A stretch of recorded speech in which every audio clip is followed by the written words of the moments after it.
Good day, combatants. Thanks for joining us today. Family, welcome back. Newcomers, thanks for stopping by. Make sure to click follow or subscribe as it really comes a long way. Please tell your friends and spread the word. We have another Conquest special for everyone this time around. One thing that the show really nailed down and perfected were its insanely fun fight scenes. Producer Larry Kasanoff assembled some of the best martial artists and stunt performers known to man.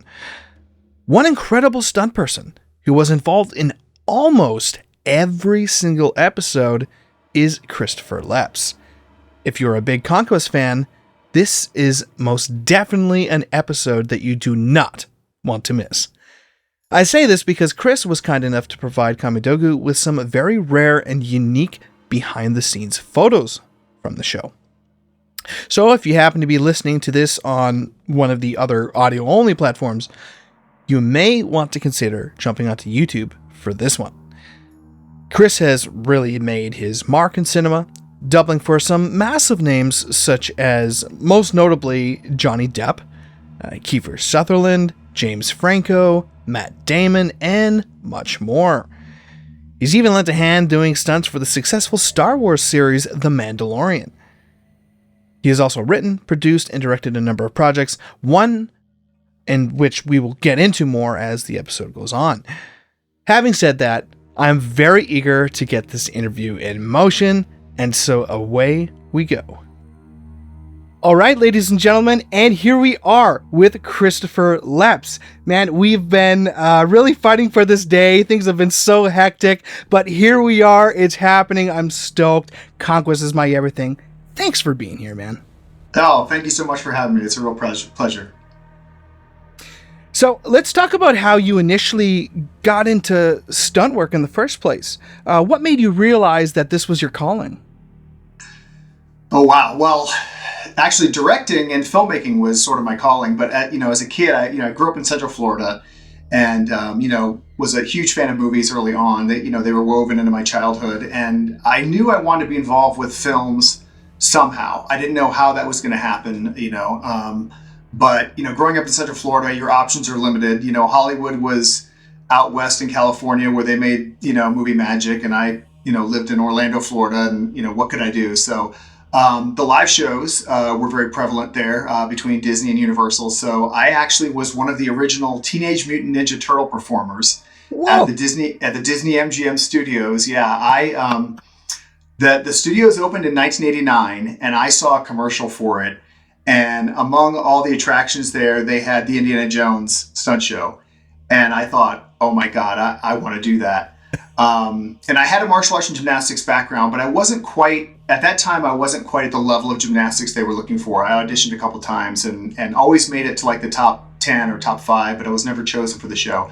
Okay. But prior to that, I auditioned for the Ninja Turtle show, and I got it. And so I was the opening cast. I was primarily Donatello, but I learned all four roles. Whoa. And at the time, that was the best thing that could have happened to me. I mean, it was a really great way into the entertainment industry. I learned a lot about, performance. I'd done some movies, home movies as a kid, making fake fights in the front yard and, trying to learn camera and things like that. It's always great. But Ninja Turtles, working for Disney and doing Ninja Turtles was a great entry point into the entertainment industry. And so now fast forward a few years, I was trying to get more into stunt work, and because the Ninja Turtles job was great, but it was I wanted to eventually break into television and film, and so I figured that I knew directing wouldn't happen overnight, but I figured, okay, I have an athletic background, martial arts and gymnastics, I could perform as a stuntman and kind of learn the ropes of filmmaking and make a living as I'm learning my craft, and so. Got a job at the Wild West Stunt Show at Universal Studios, Florida, and then eventually went back over to Disney and finally got into the Indiana Jones Stunt Show, which was a dream come true at that time. But at Universal is where I met John Medlin. John Medlin and I were both hired at the same time in 1993, the spring of '93 for Wild West. He was Brett Taylor and I was Felix Cassidy. Okay. And so John and I hit it off. We both had a martial arts gymnastics background, became fast friends, and did the show together. And then one day after one of the shows, I saw a gentleman, he was hanging back after the audience had left, and he had a tag around his neck. And I didn't know much about production, but I figured it was some sort of pass, some sort of like production pass, like he was allowed to be there. And he's looking at the set, and he's just kind of, looking, and, he's making some hand gestures, and he's writing down some things. And so I went up to him and I said, are you with a production? He said, yeah, I'm actually, I'm scouting for a kids martial arts TV show that we're going to film here. And I was like, I'm a martial artist. Do you need martial artists? And he's like, yes, we do, actually. And so that gentleman was Isaac Florentine, who was actually one of the directors of the show. And I auditioned for him that very week, and I was a ninja on WMAC Masters. So that was my first, that was my first job within television and film. So it was a non-union show. But it was great. I mean, I could not, again, much like Ninja Turtles, that was the best thing that could have happened to me at that time. Learned a lot from Isaac, and there were actually 2 units that ran on that show. One was directed by Isaac Florentine. The other was directed by Pat Johnson. And so John Bedlin and I both got work on WMAC Masters. John was on Pat's unit, and I was on Isaac's unit. And so it was a great, like I said, it was a great experience. And I actually worked with a few of the early, prior to making the film, some of the Mortal Kombat cast. Chris Casamassa was Red Dragon on that show. Ho Sung Pak was on there. So anyway, it was a great experience. And so from there, got more into television and film. And so I bring that up because having to do with Mortal Kombat. So John, I think it was Mortal Kombat 2. Pat Johnson. Yeah. Well, Pat remembered him from WMAC Masters, yes, and brought John on to be the assistant stunt coordinator on Mortal Kombat 2. And so that got John in with Larry Kazanoff. And so now fast forward again, a few more years. The 90s were awesome, man. I mean, like it was never a dull moment. I mean, I was a young kid and I had boundless energy, and I was always looking for, the next project, trying to build my career, trying to get more into television and film. And so I think by this time, John had moved to Los Angeles. I was still living in Central Florida. And he called me up and he said, hey, Larry Kazanoff is producing a film starring Christopher Lambert. It's called Beowulf. They're going to do sort of a take on the classic story, but they want a lot of action elements. And he's already had a bunch of guys audition, but they're all in the Screen Actors Guild. And at the time, I was still non-union. So he said, can you come out to LA and audition for Larry? And I said, yeah. So I jumped on a plane. I went out. I met Larry. I auditioned right there at Threshold Entertainment, and it was a good audition. I didn't have a lot of, back then, wire work wasn't really, a thing yet. It's been used, in the Chinese projects for many years, but it hadn't really hit the United States yet. The Matrix is really what kind of put wire work on the map, and of course that was, the Chinese stunt team that primarily did all that stuff. And so back then it was a lot of mini tramps. It was springboards, it was all different type of apparatus. And so when I auditioned for Larry, I didn't have any of that stuff. So I just had to kind of do my best. I did some tumbling. They had some very thin mats there because, it wasn't they were a production facility, but they weren't a stunt facility. So they didn't have a lot of, pads or anything of that nature. But, I did some tumbling, I did some falls, I did some flips, kicks, and did my best. And sure enough, a week later, John called me and said, hey, Larry thought you were great, and we're going to Romania for 2 months. And so so that was it. I was on a plane to Romania, and we did Beowulf. And again, I'm so thankful for the way things, it was definitely a marriage of right place, right time, and being the right person for the job. So that was really a great project for me because it got me with Larry. Again, much like WMAC Masters, I learned so much about, the film industry and, camera. And I would talk to, the director and the director of photography. Because again, my background process was still filmmaking. I still wanted to, be a filmmaker at some point. So it was great. And again, it got me with Larry.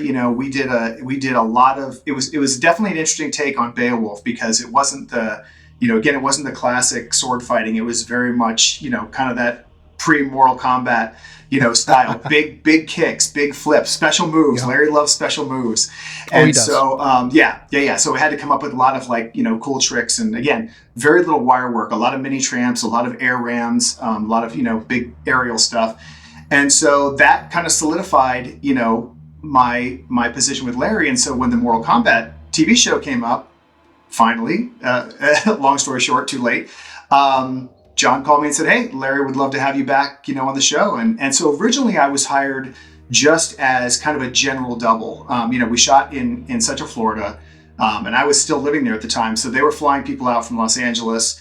It was great because I could do both martial arts and gymnastics. So I was kind of a 2-for-1. And so that got me my SAG card. I got in the Screen Actors Guild on that show, and it was great. It was fantastic. I mean, I'd already had experience at Disney. I'd already worked at the studios. Now I was working on the studio side of the studios, not the live entertainment side, but the actual filming side and the sound stages. So, wow. Yeah, that's the background. But again, martial arts and gymnastics was really what started everything. And again, I knew that I could make a living as a stuntman while I was learning filmmaking, and it was a great journey. So yeah. Incredible, Chris. So let's talk a little about your experience in martial arts. Do you have do you have a black belt in anything? And furthermore, let's talk a little bit more about your gymnastics. Yeah, of course. So it's funny. I had seen Karate Kid, when it came out in the theater. I'm aging myself here, but that's okay. I'm in good company with my Mortal Kombat alumni. And that really, and I had seen other things, I think there was a TV movie called Sidekicks with Ernie Reyes Jr. And so my dad, when he was younger, he took judo. And I said, I'd love to get, after I saw Karate Kid, that kind of, sparked it. And I said, I'd love to, get into martial arts. And he said, well, if you're serious about it, it's not. My dad had a great, he had a great philosophy. He said, it's not just a sport. It's not just an athletic, activity. It's a way of life. It's a lifestyle. And so, I want you to take it seriously if you're going to get into it. And so, I was very much, I loved the Asian culture, and I knew that I didn't want to go to, a school that was, run by a Caucasian man or woman.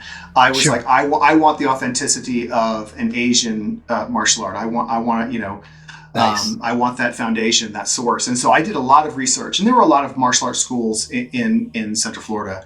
But I landed at what really did it for me in my search engine was at Walum Kung Fu with Grandmaster Chan Pui. So I have primarily a Kung Fu background, Northern Praying Mantis. And Master Chan was awesome. I mean, he was born in China. He escaped communist China in the 30s, made his way to the United States. I think he opened his first school in the 70s, and now Walum schools are all over the United States.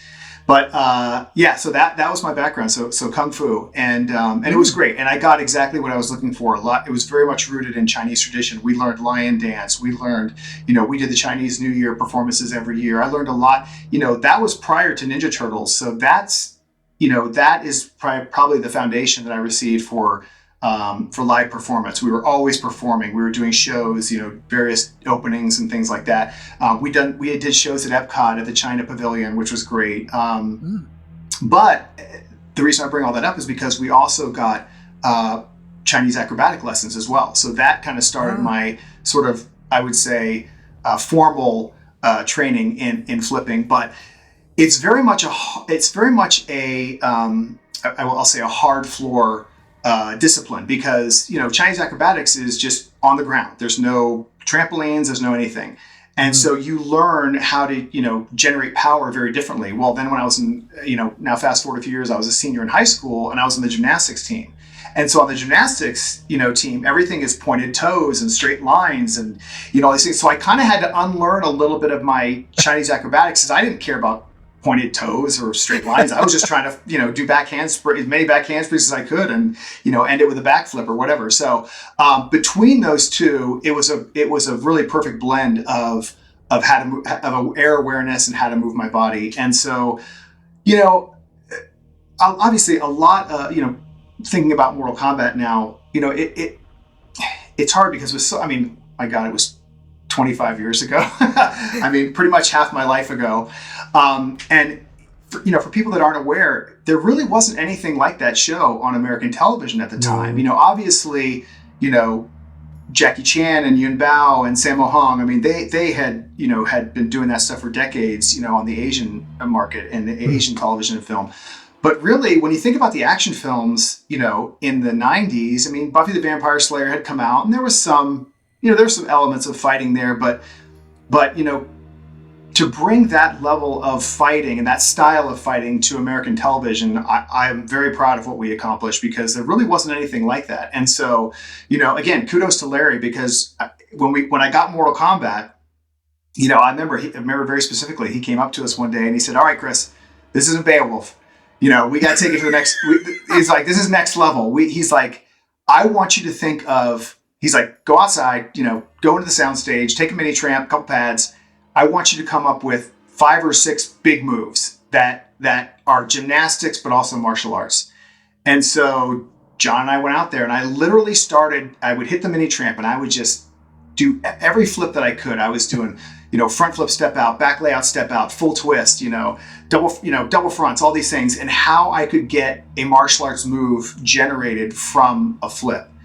And so again, it served me well on the Mortal Kombat TV series, because I could both kick and flip, and back then, I mean, make no mistake, I was not the best kicker in the business, and I was not the best flipper in the business, but I was a pretty damn good combination of both of them. And so I think that's what made me so valuable on that show.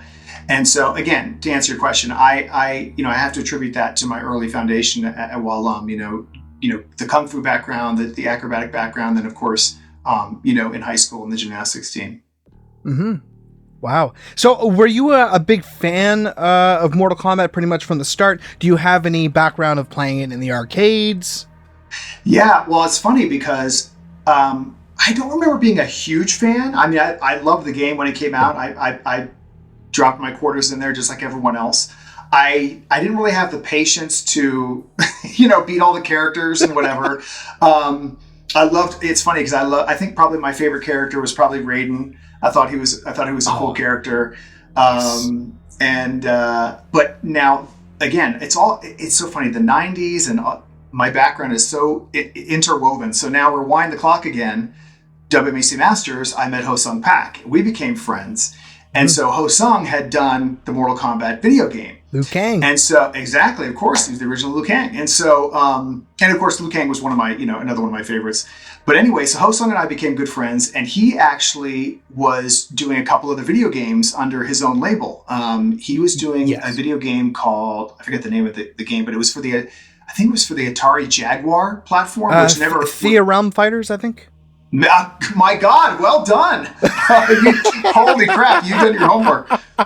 I applaud you. I could not have remembered that to save my life, but that's what it was. Yes. I only wish it came out, man. Oh. I know. Well, so you would probably know better than I do. Did the Jaguar actually come out? The Atari Jaguar system? Did it ever see the light of day? From what I understand, it was pretty much all prepped and ready to go, but they canned it last minute. Yeah. Yeah. Sadly. Yeah.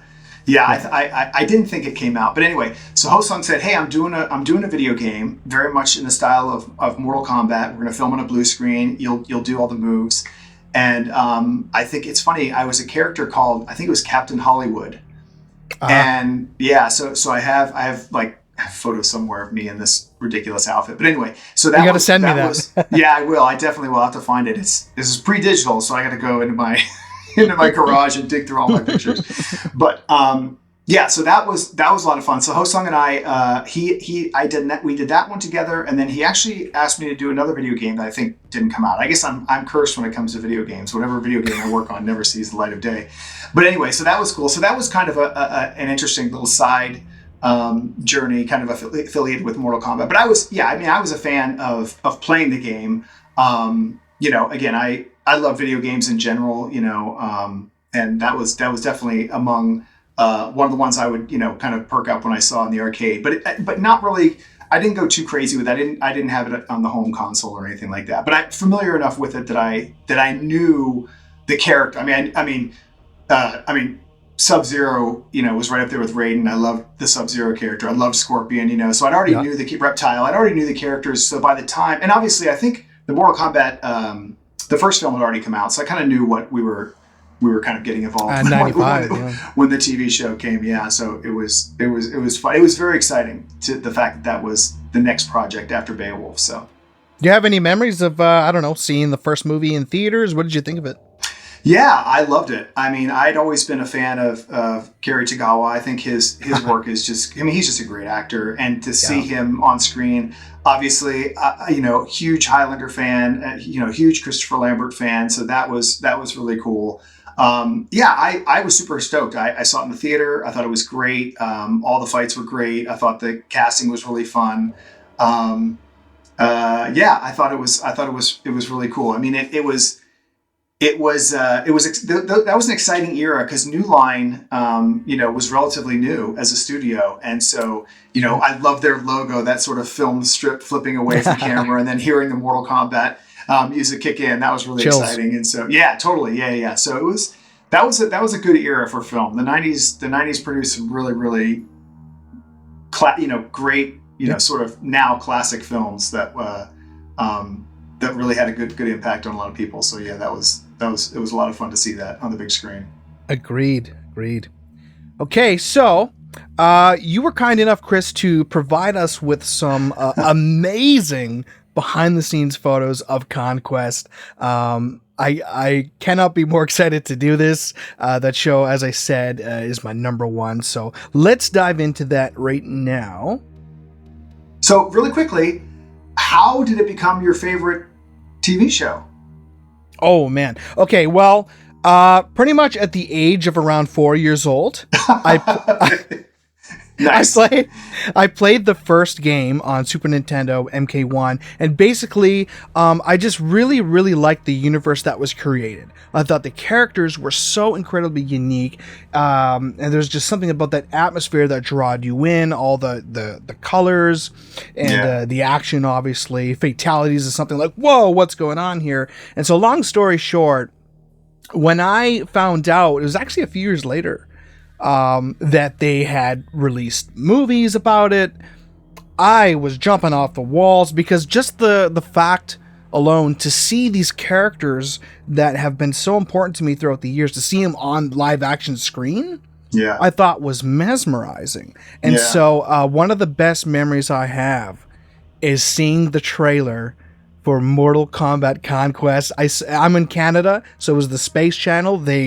It showed the preview, and that was one of the most exciting times of my life. I can say that right now, because I'm like, we've seen a movie that is only like an hour and a half, but I guessed right off the bat it's probably going to be a really long series. You're really going to dive into the stories of each individual character, and so the fact alone of a TV series just blew my mind, and watching it is some of the most fondest memories I have growing up. So that is why it's so incredibly special to me. I have a lot of memorabilia. I have a gigantic poster of it, which I'm really, really proud to have. Oh, very cool. A lot of the DVDs. And so yeah, man, that pretty much answers your question, I'm sure. Oh, cool. Well, thank you for answering that. Yeah, I agree. I thought that they were very smart to go period with it. Obviously the films were present day, and I thought that was a really smart angle to take, because again, it allowed them to draw that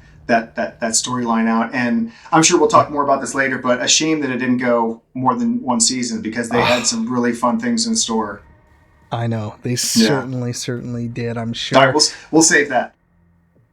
And so here we are with the first image. It's labeled as Adenian Warrior, which is pretty fascinating. I did not know that. And I think this was a background character in Warrior Eternal, the first episode. Is that correct? Yeah, so that, if I recall, it's funny because so that show, it was, by the way, I've seen a couple of the episodes now. It was so great seeing everyone and hearing all their stories and all their takes. And, like Jeff and Bruce and everyone was saying that, so the two units ran simultaneously, and so we would be doing, rehearsal or shooting the fights. And then the acting unit, first unit would be working with the actors, Tracy and Kristana and everybody would be on up there. And so I remember I think we were rehearsing something. And then John came over and said, hey, go to wardrobe and they have a costume for you. And then you're going to go over to soundstage 1. I was like, okay. So I go to wardrobe and I put this costume on, not knowing what I was getting involved in. And it was kind of cool. So I go to the soundstage and there's Bruce as Shang Tsung. And John's like, okay, so, Bruce is basically going to, suck your soul out. And I was like, oh, dude, awesome. So that was actually my very first on-screen character. Even though I was prepping and getting ready to do other stuff, that was my first one. And so I literally just laid on the ground and, Bruce did his, Shang Tsung hands and I arched up. And of course, John's like, oh yeah, they're going to add it in post. Don't worry. And it was great. Yeah. So there you go. That was look at that. That's really look at cool. That young guy. Yeah, that was a cool day. And it was so funny. It was great. Bruce was so great. I mean, everyone was great to work with, but Bruce was it's funny because he's such a jovial, kind, soft-spoken guy.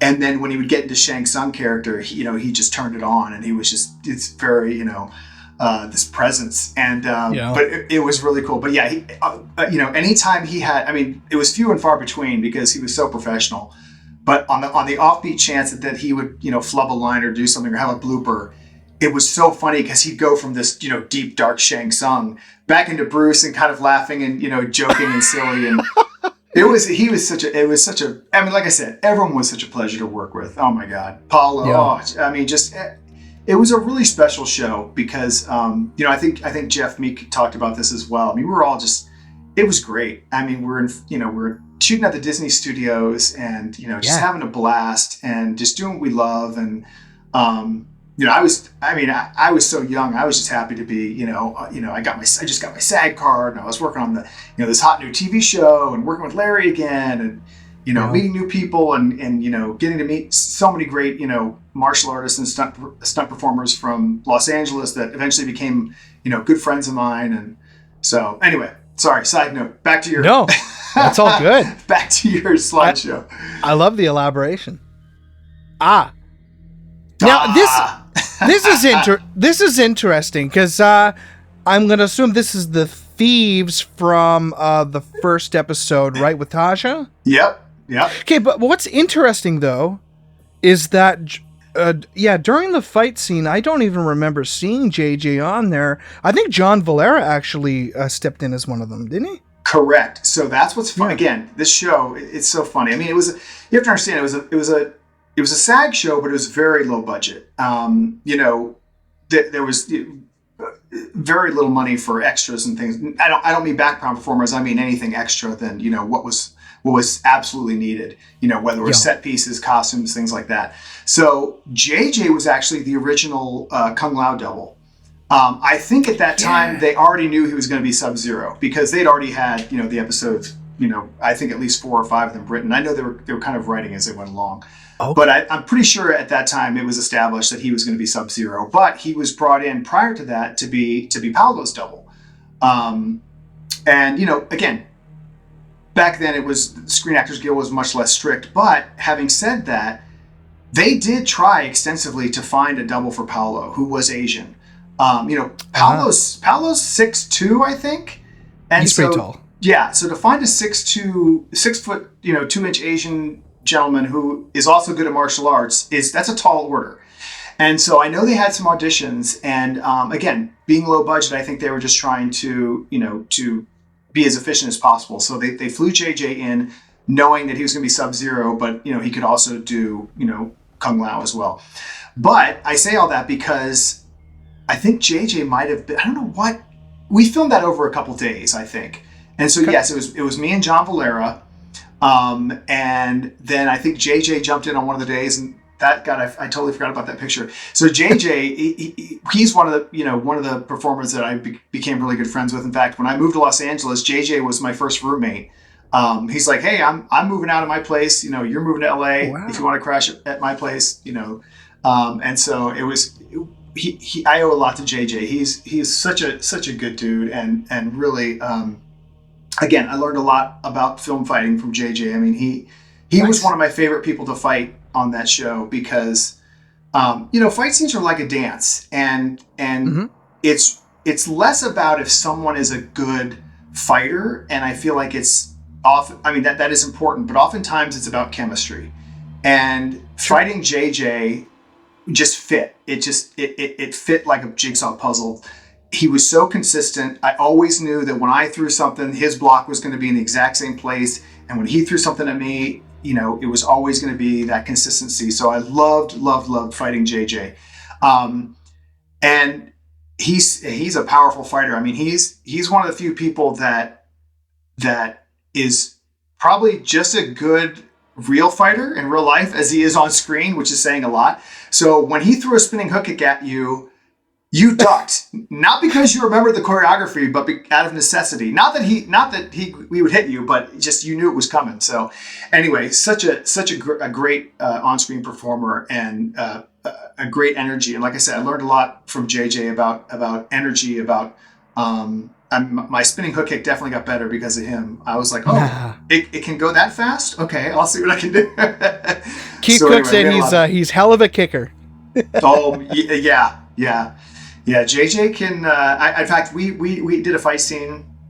I was doubling for Chris Casamassa. Actually, he couldn't be there. He was. I forget. He had a scheduling conflict, and it must have been pretty big because I know he hated missing it. But I had to jump in as his Takeda character, and because that time JJ was still doubling for Paolo, and so they had to make a choice. They said, okay, we can see JJ as Paolo, and everyone's going to know it's not Paolo. Or there you go. Yeah, there you go. Or we can see Chris, who can pass as Chris Casamassa. At least, they're both Caucasian. And so I actually portrayed Takeda in that fight scene with JJ. And so I bring that up because one time, we were going so fast and just take after take and boom, boom. And I just got, just lost concentration just for a split second. Yeah. And JJ had a spinning hook kick come, and I barely got out of the way, but it caught me. And instantly, JJ, he stopped right in the middle of choreography and held me. And he goes, "You good?" And I was like, "Yeah, I'm good." But yeah, his kicks, you don't want to be anywhere near them when they're coming at you. So, but again, it's totally my fault. You can't lose concentration. You can't become complacent. But yeah, we had a lot of fun with that fight. Wow. Yeah, look at that dark dyed hair. Oh yeah, there we go. Yeah, I remember Chris was so upset. He was. In fact, we were on the stage, and Larry was there, and he was talking to Chris. And Chris was like, "Oh, is there any way you can, I just kind of overheard the conversation, and Chris was asking if there's any way they could push the fight, and Larry said, "We can't. We're on a schedule, because if we push it, that pushes everything behind, and we're filming very, very tightly." So, like I said, I don't remember what Chris's scheduling conflict was, but anyway, when he knew it wasn't going to work out, he comes over to me. He goes, "All right, Leps, make me look good." And I was like, "Oh, geez, here we go." And I'm like, the pressure's on. He's like, "Here's my move, and here's what I do." And I said, "Okay, wait, do you want me to fight like you, or do you want me to fight like me? Because I'm better at fighting like me." And he's like, "Just make me look good." So anyway, I think ultimately he was pleased. I tried to do him proud.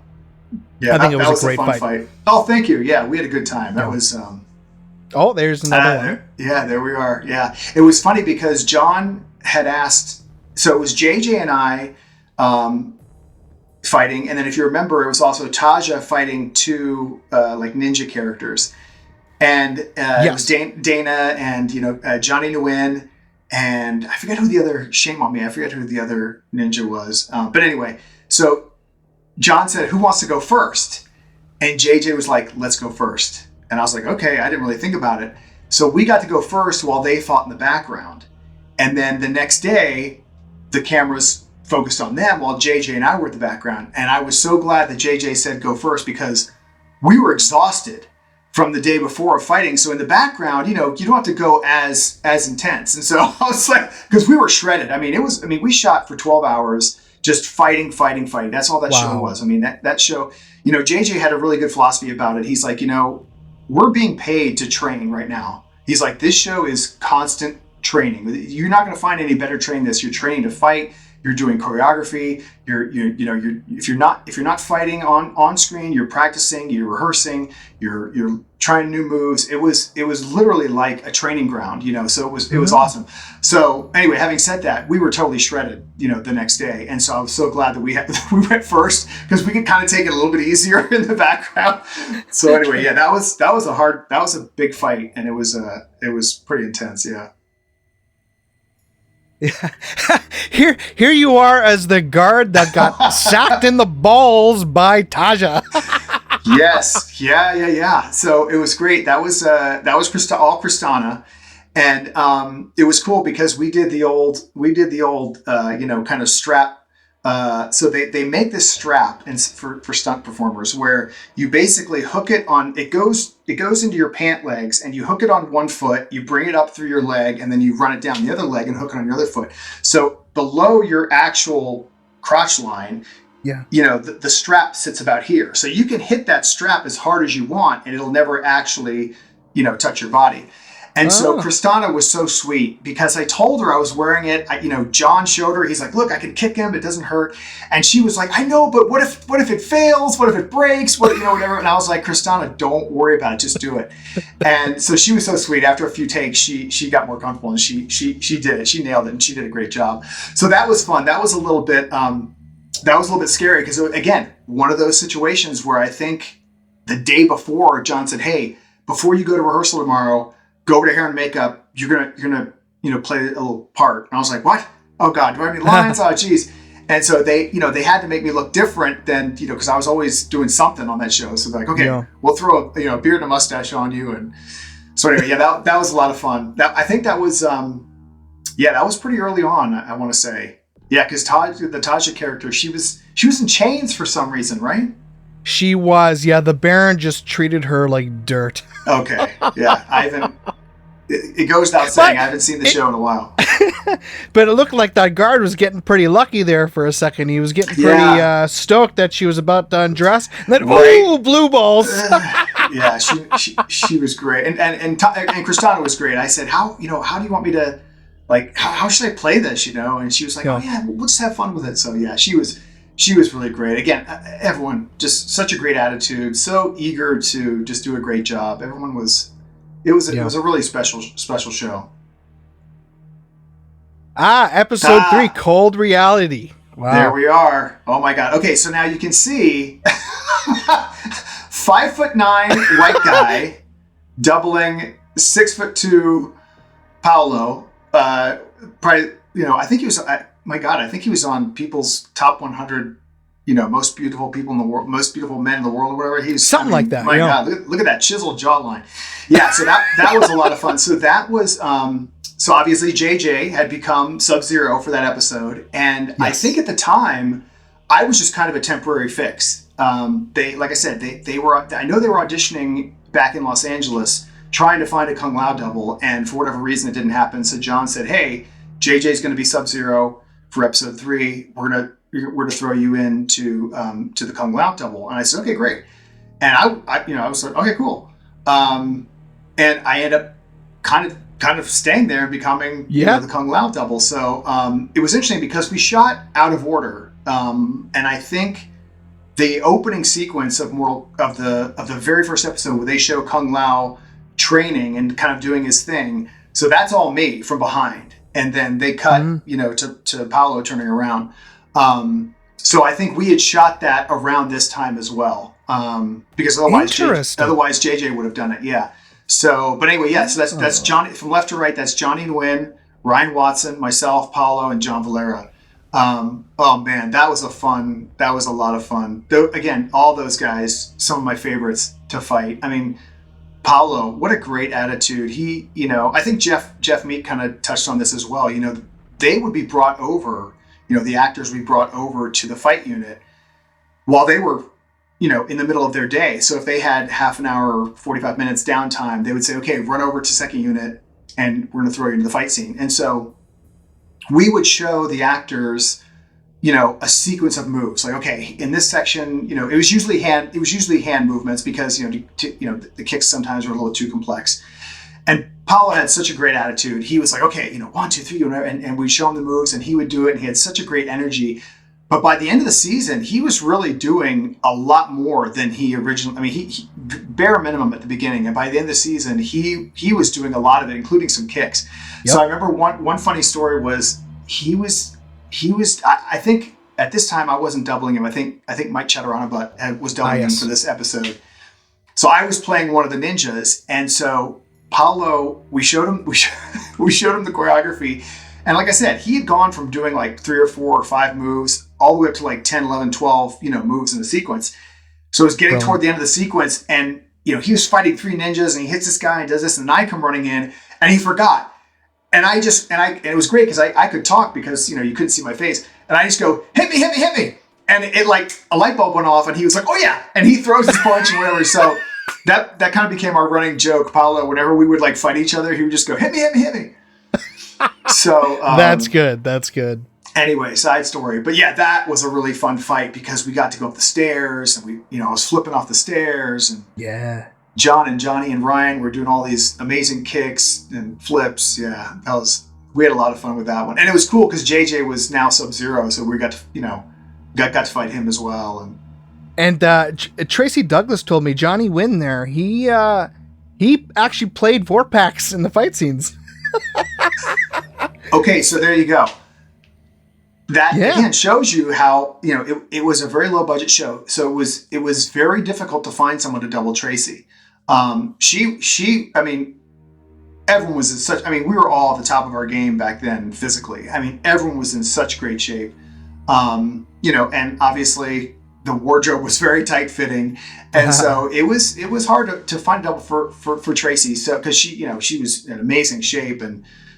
So yeah, Johnny actually, I'm so impressed with Johnny because Johnny was a very successful, and I think probably he came from a very successful acting career over in Asia. And I think after this show, after a few years, maybe in Los Angeles, he went back home, I believe to Vietnam and continued to act. So I had a ton of respect for him because I was like, here's this guy who has this amazing acting career and he's coming over here to be a stunt guy with us. But wow. I mean, he could do both equally well. I mean, he was such a talented performer. Oh my God. I mean, his kicks and flips were amazing. I mean, he was incredible. So yeah, they would throw the padded the padded bust on him and the wig for the Vorpax fight scenes, which was funny because he was also Bruce's double as Shang Tsung.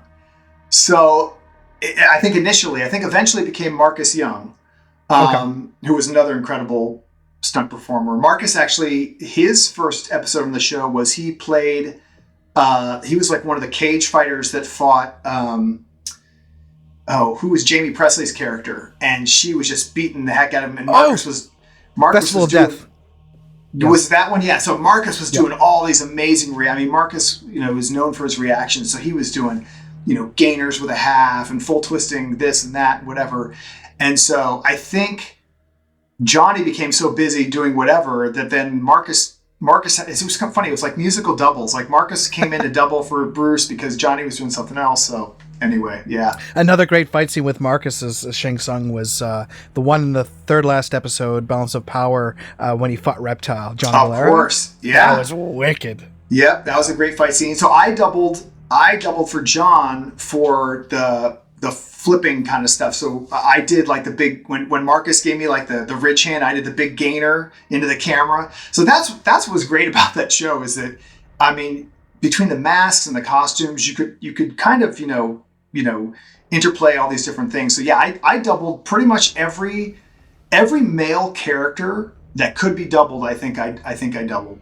Wow. All the main characters, and then got to play a few extra bonus ones here and there. Yeah. Yeah, it was. Oh, look at here. There we go. I was in heaven that day. It was one of my favorite. I was like, yes, I finally get to put on the Sub-Zero stuff. Yeah, Sub-Zero. So again, JJ certainly didn't need any help from me in the kicking department. I was strictly his flip double. So I did a couple back handsprings. I did a couple, front flips. I did a lot, some of the mini tramp, all the mini tramp work and most of the air ram work. anytime he went airborne and doing whatever. So, but again, that's what's cool about filmmaking is it's the magic of bringing a character to life. And like I said, JJ, I never threw a single kick for JJ. He was Sub-Zero. I was simply a small cog in the Sub-Zero wheel, in the Sub-Zero machine.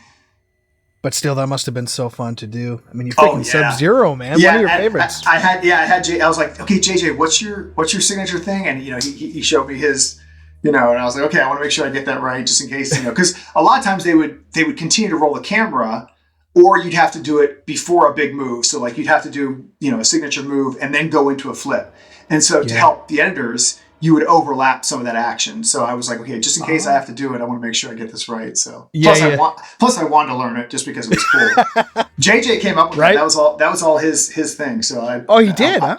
Oh yeah, that was JJ. Yeah, JJ came up with all the signature Sub-Zero stuff. Yeah. I thought it was fantastic. Mm-hmm. Yeah, and he's one of the lucky few that's actually been both Scorpion and Sub-Zero as the main character, as you know, for Annihilation. Yeah, he was Scorpion. Again, Chris must have had a conflict. I think it was probably Batman and Robin. Yeah, that's what it was.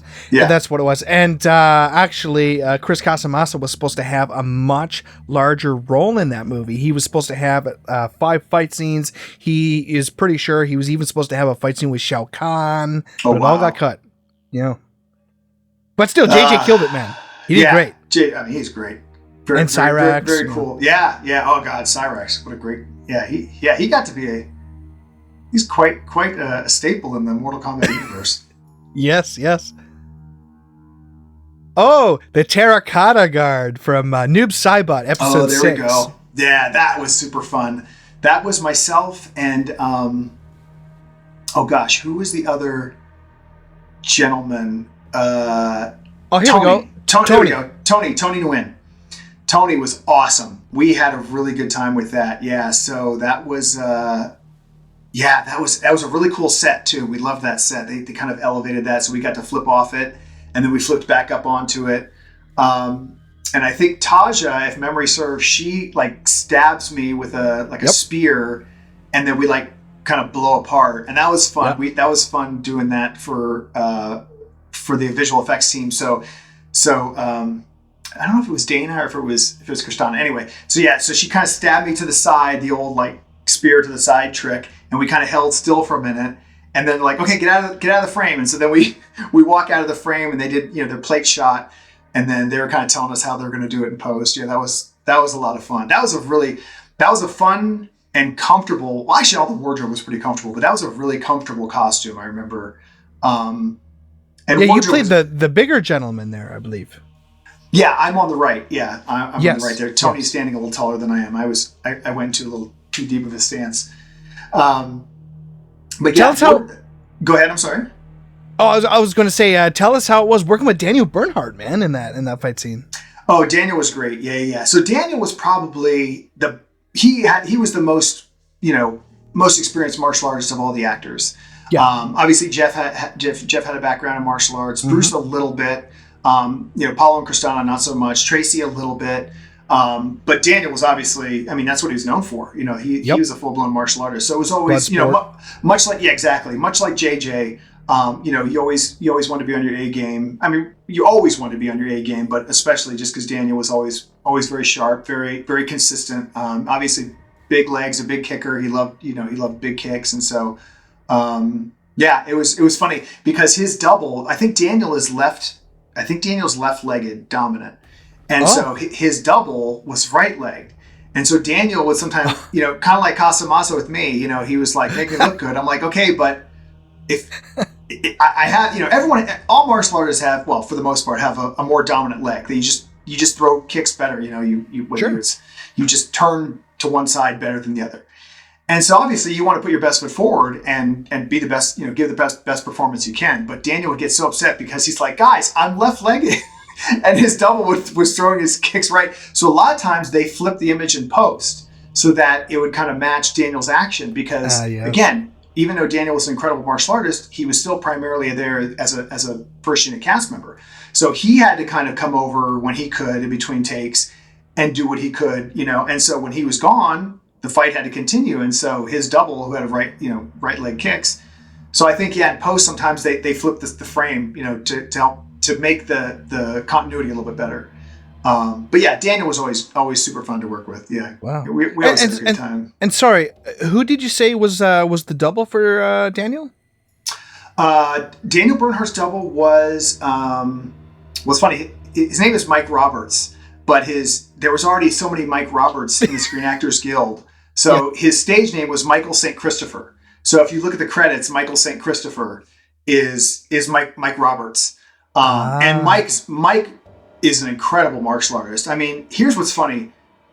For as much trouble as they had finding doubles for, Paolo and Tracy, they could not have found a better double for Daniel. Mike was 6'2", in amazing shape. I mean, shredded, beautiful kicks, very long legs. So, I mean, he was a perfect double for Daniel. Suited oh perfect. My God. Yeah. I mean, they could, and even facially, pretty good. So a lot of time, and the Ciro wig always helped. When he would hunch over, the hair would kind of fall in the face, and that helped. But I mean, they could shoot Mike sometimes, full on his face just because he was such a good double. Yeah. Oh yes, Grandmaster Sultan Udin. Oh yes, man. That was so much respect. A fun fight. Yeah, it was. It was interesting. So again, people weren't there because the budget was so tight. People weren't there for any longer than they had to be, and so a lot of times people would fly in, even sometimes rehearse that day. And so I would, whenever the guest stars would come in, we'd kind of meet them on the day of rehearsal. It was a quick handshake and a how's it going and a little bit of small talk, and then we would dive right in. So it was challenging because meeting all these new people, I never fought with any of these guys before, and you kind of have to learn each other's style. And of course, you want to be courteous to them because this is their only episode, and so it was like, hey, what moves do you want to, what big moves do you want to do? Is there anything special you want to show off? And then we would kind of work the fights around how we could kind of highlight that. And so that was a really fun fight. It was very dirty, as you can see. They were constantly spraying us with this like oil stuff, and so it was getting everywhere. And makeup was always coming over, and your dirt came off, rub it on, and put some more on the shirt. Yeah, that was a fun one. I got a little side question. Throughout the show at all, did you ever have any major injuries or anything, Chris? No, thankfully. I mean, the closest I came, it was I forget who I was doubling. Was it Tomas? Did he fight? Oh, yes. Alexander Walters, Tomas. He fought Kung Lao, yeah. Yeah, so up in one of the rooms, I think it was Taj's room or one of the bedrooms, I was doubling for him, and Mike Chat was doubling for Paolo. And we were doing this fight scene, and we had this move where we both jumped up at the same time and roundhouse kicked each other, like in the ribs. And it was just one of look, it happens, it's fight scenes. And it was getting late. We were going take after take. And, whether I jumped late or early or Mike extended too much, Mike just nailed me in the ribs. And Mike's got amazing kicks. And so I was like, oh my God, I really felt it. And I started to have some trouble breathing. And I slowly went over to the first assistant director, Mike Finn, who's a great guy. And I said, I think I might have a broken rib, but don't say anything because I want to finish the fight. I don't want to stop. And he's like, and Mike was like, well, Chris, no, we have to stop if you're hurt. I said, do not stop. I said, let's just keep going. I'll go through it. And so we were going, and I still hadn't done the gainer yet. So there was a move where Mike hits me and I do a gainer and I have to land on my stomach and whatever. So anyway, I'm in so much pain. But, again, I'm a young kid, boundless energy. I was like, there's no way I'm stopped. I want to keep, I don't want to miss a single, ounce of this fight. It was such a great fight and so much fun. So we had one more move left and we did it. And right after we're done, John says, I think that's a wrap. And I said, are you sure? We don't need anything else, right? He's like, yeah, that's a wrap. And I instantly fell down to one knee and I said, I need to go. Oh. So I went to the hospital and the doctor, they did x-rays and the doctor said, the good news is you don't have broken ribs. He's like, but you probably have the worst case of bruised ribs I've ever seen in my career. And Whoa. I just was all purple and blue within a couple days. But you know what? That's fight scenes. You know, I mean, it's, Yeah. you know, look, that's stunt work. You know, in a way, I'm certainly not advocating for injuries, because the number one most important thing in this business is safety. And too often people are injured, or, you know, in extreme cases, lose their lives because of stupidity and lack of safety measures. And, Mm-hmm. you know, I've been very fortunate in my career, for the most part, that I've always worked with very safe crews. And that show in particular was incredibly safe, you know. But fight scenes, you know, it's like a firefighter saying the flames are too hot. You know, that's what you're kind of in for, you know. And we always went, you know, 110% on our fights. We always gave our all. We wanted to make, you know, the moves look powerful and real. And you know, Larry was, you know, always pushing us to take things to the next level and do something different, and, you know, really get creative with all this stuff. So, I mean, if that's the worst thing that happened, that's par for the course. You know, that's fights. It is what it is. So, but yeah, long story short, too late. No major injuries, thankfully. They stayed very safe on that show. Yeah, and everyone was very, very safe to work with as well. And so about that, the Tomas fight with Kung Lao. So you're referring to the very, very final fight where they're sort of in that like marketplace, right? Because I thought you said it was in a room. Was it Tomas or was it Kassar? Kassar. Ah, the bedroom. That was Kassar. There we go. Sorry. See? Thicker than blood. 25 years. Yeah, when I flip out the window. Okay. Right? Ah, yeah, yes, that's the one. So fortunately, we did the flip out the window first. So I didn't have to worry about my ribs on that one. Oh, okay. Yeah, Kassar. Sorry. Yeah. Yes, Tomas was another one. I'm getting my episodes confused. Yeah, that was Kassar was fun. Yeah. Death of the Dragon. Okay. There we go. Okay, so that's me and Tony to win again.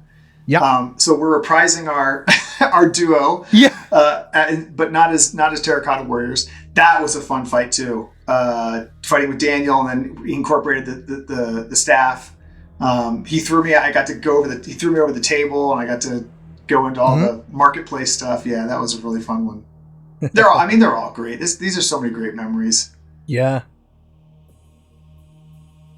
Hey, look who it is. Okay, there we go. There's Ryan again. So yeah, Ryan was also like myself. He was basically a full-time member of the stunt team. Myself, Ryan, Mike Roberts, aka Michael St. Christopher, John Valera for a while. He was after a while it got too expensive to keep him, so they fly him home and then bring him back for Reptile. But yeah. So Ryan was always doing something. He was always a ninja, or, you know, doing something of that nature. That was a really fun fight inside of that little what was that? Trading post. Yeah, the trading post. Thank you. Yeah, we got to do some fun stuff on the table. Ryan did a really cool capoeira move on the table.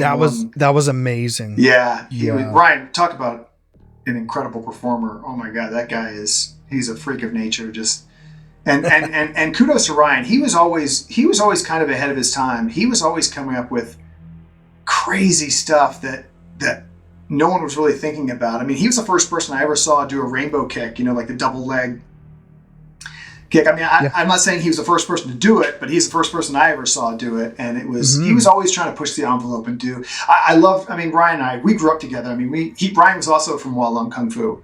In fact, that's where we met when we were both in high school, and we became really good friends. And he was always trying to do something new and different. You know, we'd be choreographing the fights, and he'd be like, "What if I did, you know, this here?" And I was like, "Okay, yeah, I guess we can try it." So, but yeah, it always paid off, because he was always putting something cool in the fight scenes. Excellent. And look at those knives, eh?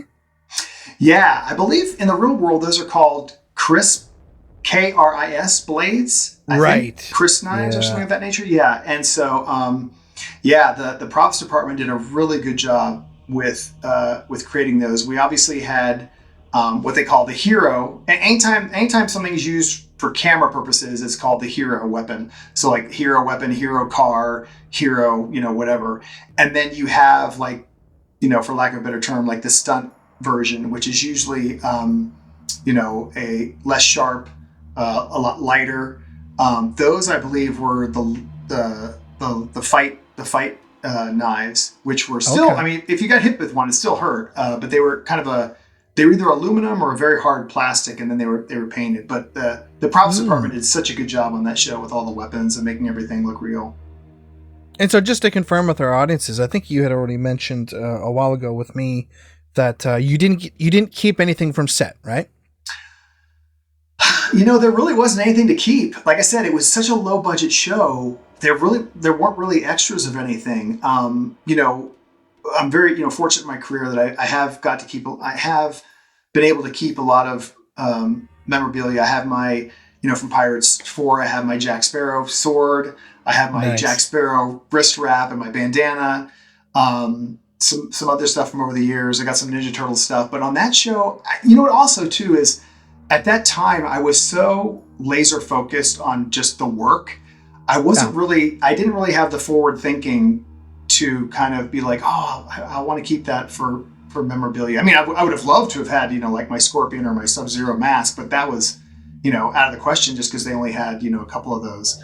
And, also kind of reminding everyone, I mean, we were very fortunate to be able to take pictures of this nature because this is internet. This is no, social media of any kind. So nowadays, I mean, you need to sign NDAs, non-disclosure agreements before you work on a lot of these, whether it's a Marvel show or a Star Wars show, because they don't want anything leaked. And, legal action will be taken if you're found, taking and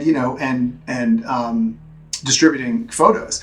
But back then, I mean, we all had our, little disposable, cameras or whatever. And so I'm so grateful that we got to take as many pictures as we did because nowadays, certainly. I don't know.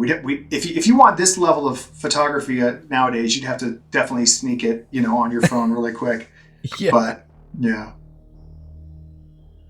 Oh, Unholy Alliance. This was in the dream realm. Okay, so that's the fight where Paolo said, "Hit me," or I said, "Hit me."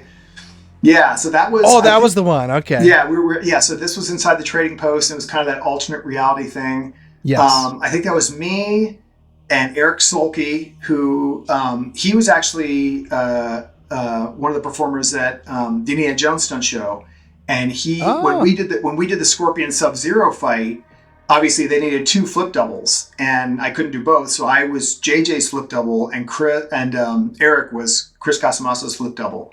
So and Eric's a great performer. He went on to he's a big stunt coordinator now. He doubled Steve Carell for many years, and maybe still does. But Eric's a really good and exceptional gymnast. He actually has a gymnastics move named after him. So if you do a sulky, I believe you're on a high bar and you're doing a one-arm giant, a giant swing with a reverse grip.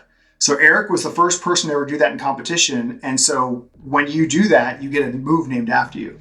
So anytime someone does a sulky, it's actually for Eric Sulky. But anyway, so side note. But Eric was another one of the ninjas, and I was one, and I forget who the third one was. But yeah, Mike Chat was doubling for Paolo on that fight. Yeah.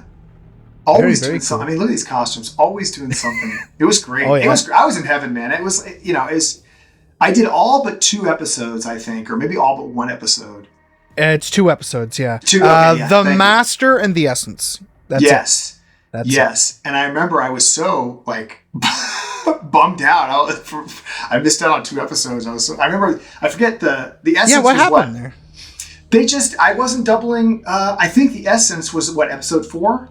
Episode 5. 5, okay. So I think that's when they were trying to. So I became Kung Lao's double for episode 3 and episode 4, and I think in their defense they were trying to find a better Kung Lao double, at least looks wise. And so there wasn't a lot of action, at least for ninjas or things like that, where John could put me in. And so I remember I was like, he's like, oh yeah, you're not going to be working on this episode. I was so heartbroken. I was like, what? Because, that was my whole life at that time. I was yeah. Like I said, I was loving it. Yeah. So, but it just wasn't much for me to do on that one. Okay, fair enough. Yeah, I guess it was Mike Chat then who filled in, because there was a fight between Kung Lao and Kitana, Dara Tomanovic. So it's probably Mike Chat, I guess. Yeah. Yeah, that was a great episode too. All right, so let's see what's next here. Hey, there you are, Scorpion. There we go. Scorpion, yeah. This was in actually episode, was it 15?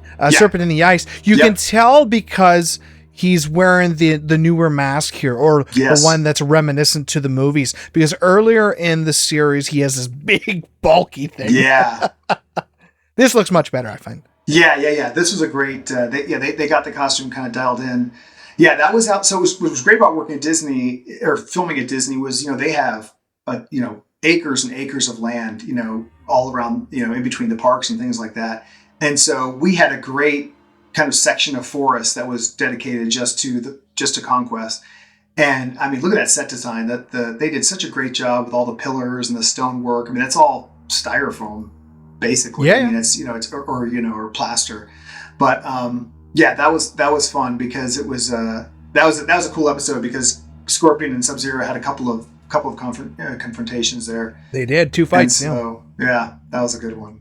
I always love Scorpion and Sub-Zero. It was always great to be in those costumes. Again, they were so comfortable and they were so cool. I mean, basically pretty much every costume on that show was just kind of a black unitard, and then they would just add whatever top or arm or leg elements that they needed to. So the wardrobe was incredibly comfortable and such a blessing because we had to do big fight scenes and big moves, and you didn't want to be hindered by any heavy wardrobe pieces. Oh, for sure. That's a cool shot. There you go. That's really cool. Yeah. Again, I had to make sure Chris looked good, doing it right. He's like, "No, Leps, your backhand's a little." No, he literally came over and moved my arm. Okay. Oh my God. Yeah. He was very. And hey, rightly so. It's his character. Yeah. So this was fun. This was I mentioned that we did very little wire work. This is one of the few exceptions. And technically this isn't really wire work. I'm literally just suspended. So I have a harness on underneath and I'm suspended in midair. And so this is for the scene where now here's an interesting and thicker than blood. Yeah. So is that when he and Kung Lao fight each other? It's no. I think, if I'm not mistaken, judging by what I'm seeing here, this is when Scorpion is about to do a flying punch. You could tell it was wire work. A flying punch against Ciro or Kassar in that courtyard. Incorrect. Okay, so this is one of the few times, and I don't blame you because this is hard. So Chris actually, yes, I know the fight you're talking about. That was actually Chris was actually on a wire for that, and that was done on the soundstage. This is for when in I think episode 2, when Scorpion and Kung Lao fight each other in that temple, where Jen. Yes. Okay, so I do the front flip axe kick as Kung Lao and hit Chris, but I also took the reaction as Scorpion. So in essence, I kicked myself. So there's a big, so he and Kung Lao are going at it, and that's JJ and Chris, but I did the acrobatics. So I did the big front flip axe kick, which was one of the moves that Larry absolutely loved. That was one of the first big moves I came up with on that day when Larry said, "Hey, go come up with some moves." I said, "Well, I can do a front," in gymnastics called a front tuck step out. So instead of landing on both feet, you step out one foot after the other. So I said, if I go high enough, I could kind of open up early and turn that into an axe kick. So that became Kung Lao's signature move, was the front flip axe kick. Yeah. It did. And to my knowledge, that's the first time that had ever been done anywhere. Wow. So I was super proud of that, and I was very, very, very protective of that move. So very cool. So I kick Scorpion with the front flip axe kick. Chris takes it in the same shot, but then when they do the impact shot of the ground, I'm the one that actually went to the ground. And then if you recall, the floor opens up and Scorpion falls into the lava. That's what this is for. So I basically just flailed like this in midair, and they pulled the camera back to make it look like I was falling away from frame. Yeah. Interesting. So that's what that is. And this was one of the early and one of the few kind of green screen things we did, because like I said, about your comment with Scorpion doing the flying signature punch, that was actually done on stage, on a big rig. Yeah. So right on. Anyway, blah blah blah. That's what this was. No, that's intriguing. That was fun. So many little tidbits. Yeah, this is just, again, me and John Valera would sneak off and do kicks and take pictures. Now, what's impressive, I think John took this picture, like, again, pre-digital. Like, he had to snap this at just the right time. So yeah, that's me as Scorpion, just kind of, I mean, hey, if you're in those costumes, you gotta sneak off and do cool poses and kicks and get pictures of it. You got it. There you go. Oh, there we go. Okay, Dublin Kassar. Yeah, and what was that actor's name? Oh no, wait. Or is that Tomas? No, this is Kassar. That's Kassar. There we go. Yeah. Yeah. I can't remember his name. Dean something? Dean? No, not Dean Cochran. Yeah, is that's Dean Cochran. Oh wow. Okay. It is. That's Dean Cochran. Okay, wow. I believe. Yeah. Okay. He was super cool. Really nice guy. Look at now again. I mean, they did the best they could, but look at that hair. My wig is just awful. But in their defense, again, low budget, not a lot of money for extra wigs and things like that. So the hair and makeup department was absolutely fantastic about making things work, because the reality is that if I wasn't standing next to him, you would totally believe that was his hair, especially from behind, so. Yeah. They were great. Everyone did such a great job. What a great crew. I mean, everyone, like I said, everyone was at the top of their game, man. Everyone was just on it on that show. Yeah. So you always doubled for Kassar, right? Because I remember the location that this is shot. The image. This was the very first fight scene of the episode when Scorpion was fighting those two combatants. I'm trying to think now. Who was that other gentleman? Was that who you are right now, or were you doubling for Dean here? Yeah, no, I'm definitely doubling there. I think. Oh, okay. So that was where it was in Scorpion's lair, and he was like training two guys, right? Or he was basically beating the hell out of them, but trying to train them. Yeah. Correct. So I think Bill Sharp was the other fighter, and Bill was also a stunt performer, Florida-based stunt performer. And Bill's gone on to be a big stunt coordinator in the Southeast. Nice. It's funny. I met Bill. I think I met Bill. Yeah, I think the first time I met Bill was at the Wild West Stunt Show in 1993, and yeah, he had done a lot of acting and stunts before then. He was one of the one of the few Screen Actors Guild members in Florida that was both an actor and a stunt performer, and he got a lot of work early on. So yeah, so John brought him in to be the other guy. Yeah, that's so funny. But Dean was great. Dean did a lot of his stuff. I mean, I did the fight, and I did a lot of big hits and reactions. But Dean was game. He really, again, when you come in and if you're only there for one or two episodes, you really want to be on camera as much as you can. And so all the actors, all the guest stars that came in, they really wanted to be a part of the character as much as possible. Yeah, Alexander Walters, when we had him on the show, he's the one who played Tomas, and he said he actually did quite a bit of stuff. He tried to get in there as much as he could. Yeah, he was great. I think JJ was his double. That's correct. And then I was his flip double. Yeah. In fact, I don't know if I sent it to you. I definitely have a picture of the three of us together, and it's a riot. It's like him, me, and JJ. I don't know if I have that though. Oh, maybe you didn't send me that one. No. Hey, maybe we can add it in post if you find it. Okay. We'll fix it in post, like everything else. Yeah. Oh, dude. Okay, this was one of my favorite fights in the whole show. Oh my god. Wow. It was gnarly. Yeah, you and Percy killed it, man. Yeah, Percy was great. And it's funny you say that, because if memory serves, that was actually one of my least favorite fights as a performer. Kung Lao got the living shit kicked out of him. Well, yeah, not because of that. I think it was, make no mistake, it was all me.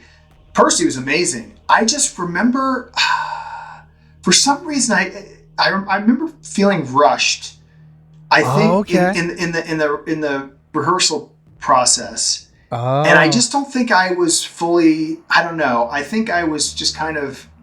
Did he try to do his Did Kung Lao try and do the front flip axe kick on that one too? I think I remember there was one fight. This is really dorky of me, but I remember one fight.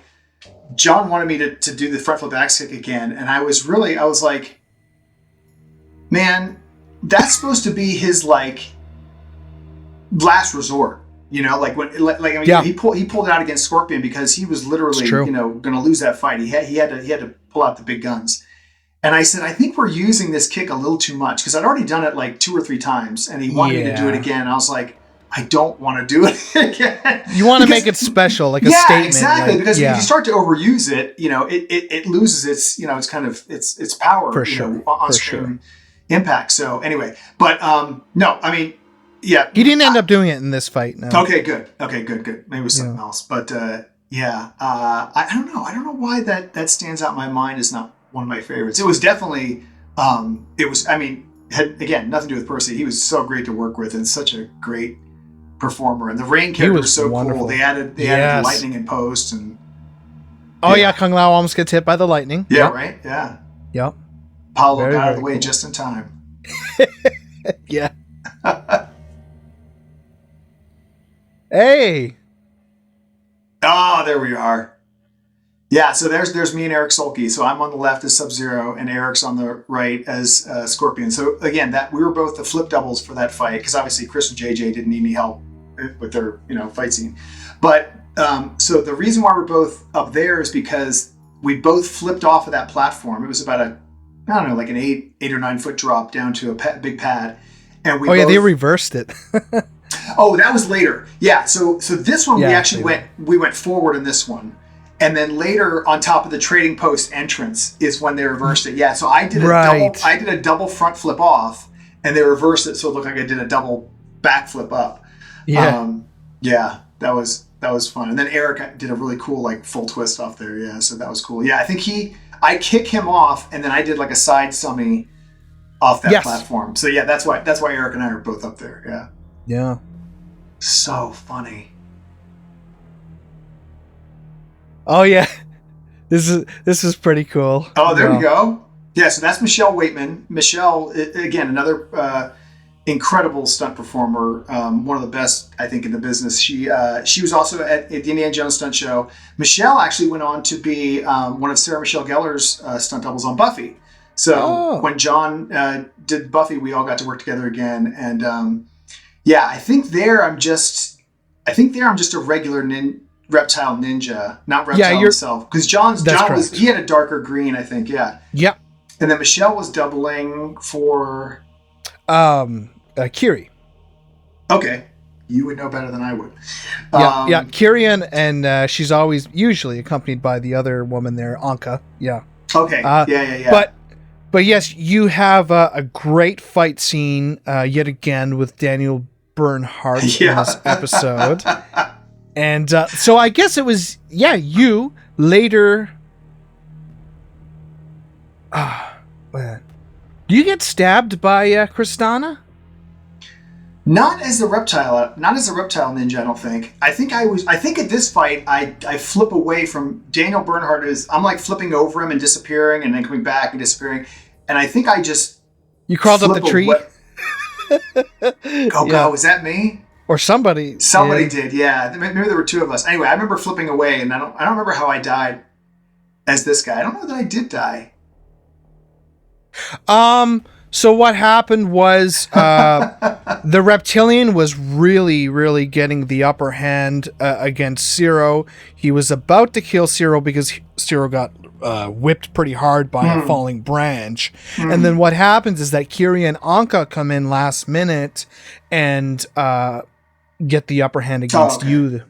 And I think if I remember correctly, Kiri snaps the reptilian's neck. Oh, maybe that was me, yeah. Yeah. Maybe that was me then. Yeah. I mean, I'm in the costume, so I guess so. Yeah. God, that's funny.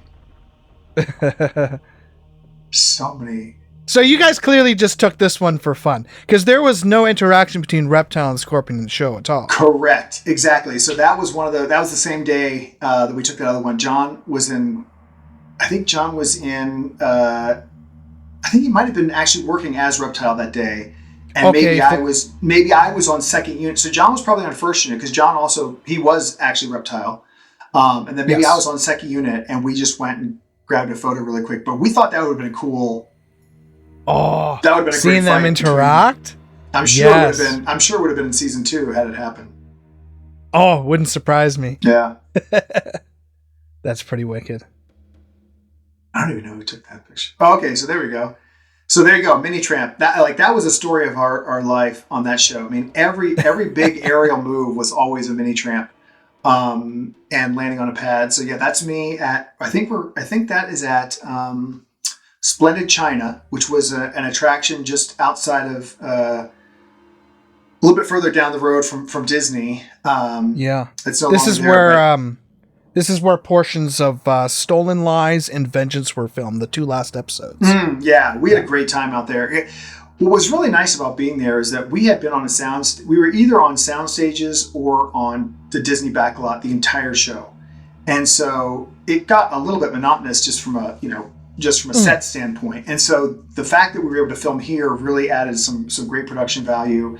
Obviously, look at that rock work, and they had a lot of really cool, very ancient looking set pieces. And so, that was my front pike there. So that the gentleman in the red shirt is Mike Finn. That's the first assistant director, the first AD I was talking about. He was great. Mike was awesome.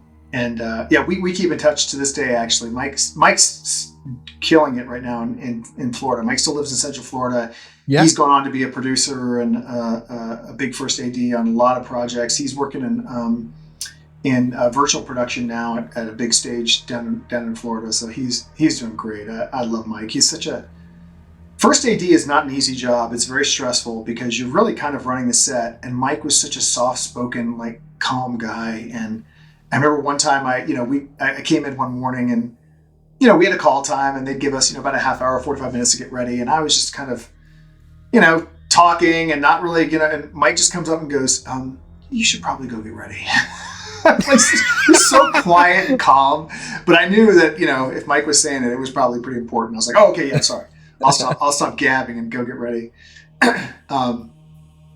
Splendid China. That was a lot of fun. Wow. So I think judging from this location, I think this was the fight between Kung Lao and that sort of Catwoman type character. Yeah, that was interesting. She had kind of like claws. Claws, yeah. That was oh gosh, she knew me. Vicky. Oh, she's gonna kill me. Vicky Phillips. Okay. Vicky Phillips, yeah, excellent stunt woman, incredible gymnast. She did great. Yeah, Vicky was. She's a tough cookie. Yeah, she was really, really good. Very talented. Hey, Emery Hale. R.I.P. I know. He did. Oh my gosh. Boy, talk about a gentle giant. That guy was great. So, the last few episodes, I think he worked a couple episodes. They needed just like a big, hulky, I think he played he was like Shao Kahn's bad guy in the alternate reality or whatever, which was so exciting because we, again, I think Jeff Meek kind of talked about this, as they were winding down the season, it was still kind of up in the air whether we were going to come back or not. So they wanted to leave they wanted to leave the storyline very open-ended. And so, you never really knew what was going on. And so it was always really, it got really exciting, like toward the end of the season, just because of, where are they taking this and what are they doing? Where are they taking it? But yeah, this was a lot of fun. He was so great to work with. He, wrestler, obviously. We had a lot of, he was throwing me all over the place. So of course I was always hitting a mini tramp and getting thrown around. And he really, no wire work. That guy really picked me up when there's a scene where he picks me up like over his head. And I was like, how are we going to do this? He's like, well, I'm just going to pick you up. And he literally he's like, come here. And he literally, when you see on the show, he throws me into the crowd. Like that's all him. No wire work, no mini tramp or anything. Now there is a scene where he hits me and I go flying back. I went off a mini tramp there. And there was a scene where he picks me up and has Kung Lao by the neck for an extended period of time. And that I am standing on, a platform just because not really safe to have someone by the throat for 30 seconds. Yeah. Okay, there he is. Okay, yeah. So there, you can see they built like a little Apple box platform for me. And that was where I guess the camera was over my shoulder filming him. And I guess he had a line of dialogue or something with Paolo. Yes. Yeah, gosh, so funny. Look at that set. They did a great job. I know. I was just about to say that. Incredible. There he is, chucking you. There you go. That is real. I mean, he just literally picked me up and he throws me. And I mean, we put a lot of pads down because it's funny. I think originally we had one pad down, and John came over and he goes, "Do you want another pad?" And I said, "Not thick, but width." And I was like, "Yeah," because he got really amped up when we were filming, and I was like, "Sure, just in case he overthrows me, maybe we should put another pad down." But no, he was great. He always kept it super safe. God, that was fun. Yeah, there we go. I'm flying back off of Mini Tramp. In the episode, I think he gives me just this like crushing uppercut, and I just go flying back. I think Kung Lao hits him in the gonads at one point. That was funny. Yeah, there you go. I mean, it was either a front flip axe kick or a groin punch. That was his go-to like last resort, man. He's about to get killed. You gotta do something. And I think this was the only time in the entire show where he does that kick you just mentioned, his kind of signature kick, and the Shadow Priest character, Emery Hale, just kind of like shakes it off like it's nothing. It's like, oh boy, this is one tough guy here. Didn't work. That was it. He was like, all right, I'll try it. And it doesn't work. And then Kung Lao was like, oh, geez. That was a big moment for the show. It's like, oh my God. Yeah, they left it. Oh, there we go. There's everybody. Oh, look at that picture. So left to right, let's see. That's Dana He, Paolo Montalban, of course. Bonnie Yanagasawa, Daniel, Kristana, there's Marcus Young, John Valera, and then down below that's me and Gary Stearns. Yeah, that was a fun. That was when I think we were just out there. Well, we were rehearsing. I think the actors were obviously working. Kristana and Daniel and Paolo were working, and I think the stunt team was rehearsing all this stuff. But yeah, good group. What a great group. Beautiful photo. So remind me, what did Bonnie do exactly? I want to say Bonnie was one of the female. She was much later in the season. She wasn't one of the regular stunt performers. I think she came in toward the end. They needed because remember when the guys with like the bladed fans, those like they were killing everyone. Yeah, they had the fans. I'm thinking of when he takes the fan from what's her name and uses it to kill her. Yes, the Shadow Priest grabs the fan and kills Kitana. Yeah, that was me, by the way. That's why I know that. So that was me that like took her fan from her and like opened it up and then did the spinning move and killed her. Yeah, so Gary Stearns and I were those guys. We got to be a lot of those guys, the Shadow Priest. So I think toward the end there, where all the female characters were constantly working, I want to say Bonnie was on the stunt team, doubling one of them for that. Yeah. Interesting. You know what? The Shadow Priests still are like one of my favorites. Like it's so cool in the show. They're like unstoppable. Yeah. And when I was a kid, I remember they used to freak me the hell out. Yeah, they were creepy. Larry definitely wanted it to be a little bit dark, and both Larry and the directors and the writing staff, they all wanted, again, to create that sense of, because, you had 20 episodes of, relative danger, but the last two episodes really got, because I think it was a part 1 and a part 2, if I'm not mistaken. I think it was kind of like it was like connected. Yeah. It got really dark because again they didn't know where the show was going to go, but also wanted to raise the stakes as far as the danger and hey, maybe you can actually die. So, so funny. And actually, here's a picture of you as I believe anyway. The Shadow Priest. There's me and Gary. Yeah. So that was that Yeah. day. Yeah, that was that day. That was on sound. That was on stage. They built the sets were just great. That right there, that's the Shang Tsung fight. See, yeah. Okay, there you go. Yeah. Yeah, no one could beat those guys. Yeah. So do you remember any specific moments here during that fight? I'm pretty sure Grandmaster Sultan Udin also was in this fight. Oh, okay. Was he not? I don't remember, quite honestly. I he do did remember. I forget the name of it, but he does this signature kick of his in Scream or whatever it is, and it's the exact same kick he does as Noob Saibot. I'm like, that's got to be Sultan. And then I asked Larry, and he's like, yeah, actually, you're right. He was one of the Shadow Priests. Okay, I said, it wouldn't surprise me because I know that again, people were kind of jumping in and out. And maybe Larry wanted to get him back. Maybe he didn't have enough of enough screen time. They're like, you know what, we need to bring this guy back. So it wouldn't surprise me.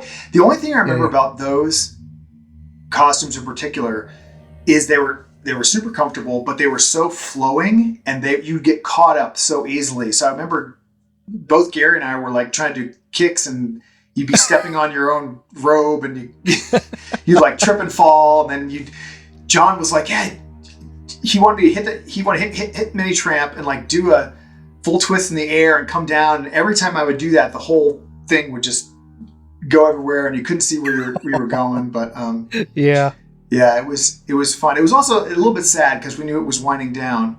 Yeah. So granted. Yeah. Okay. Oh, there we go.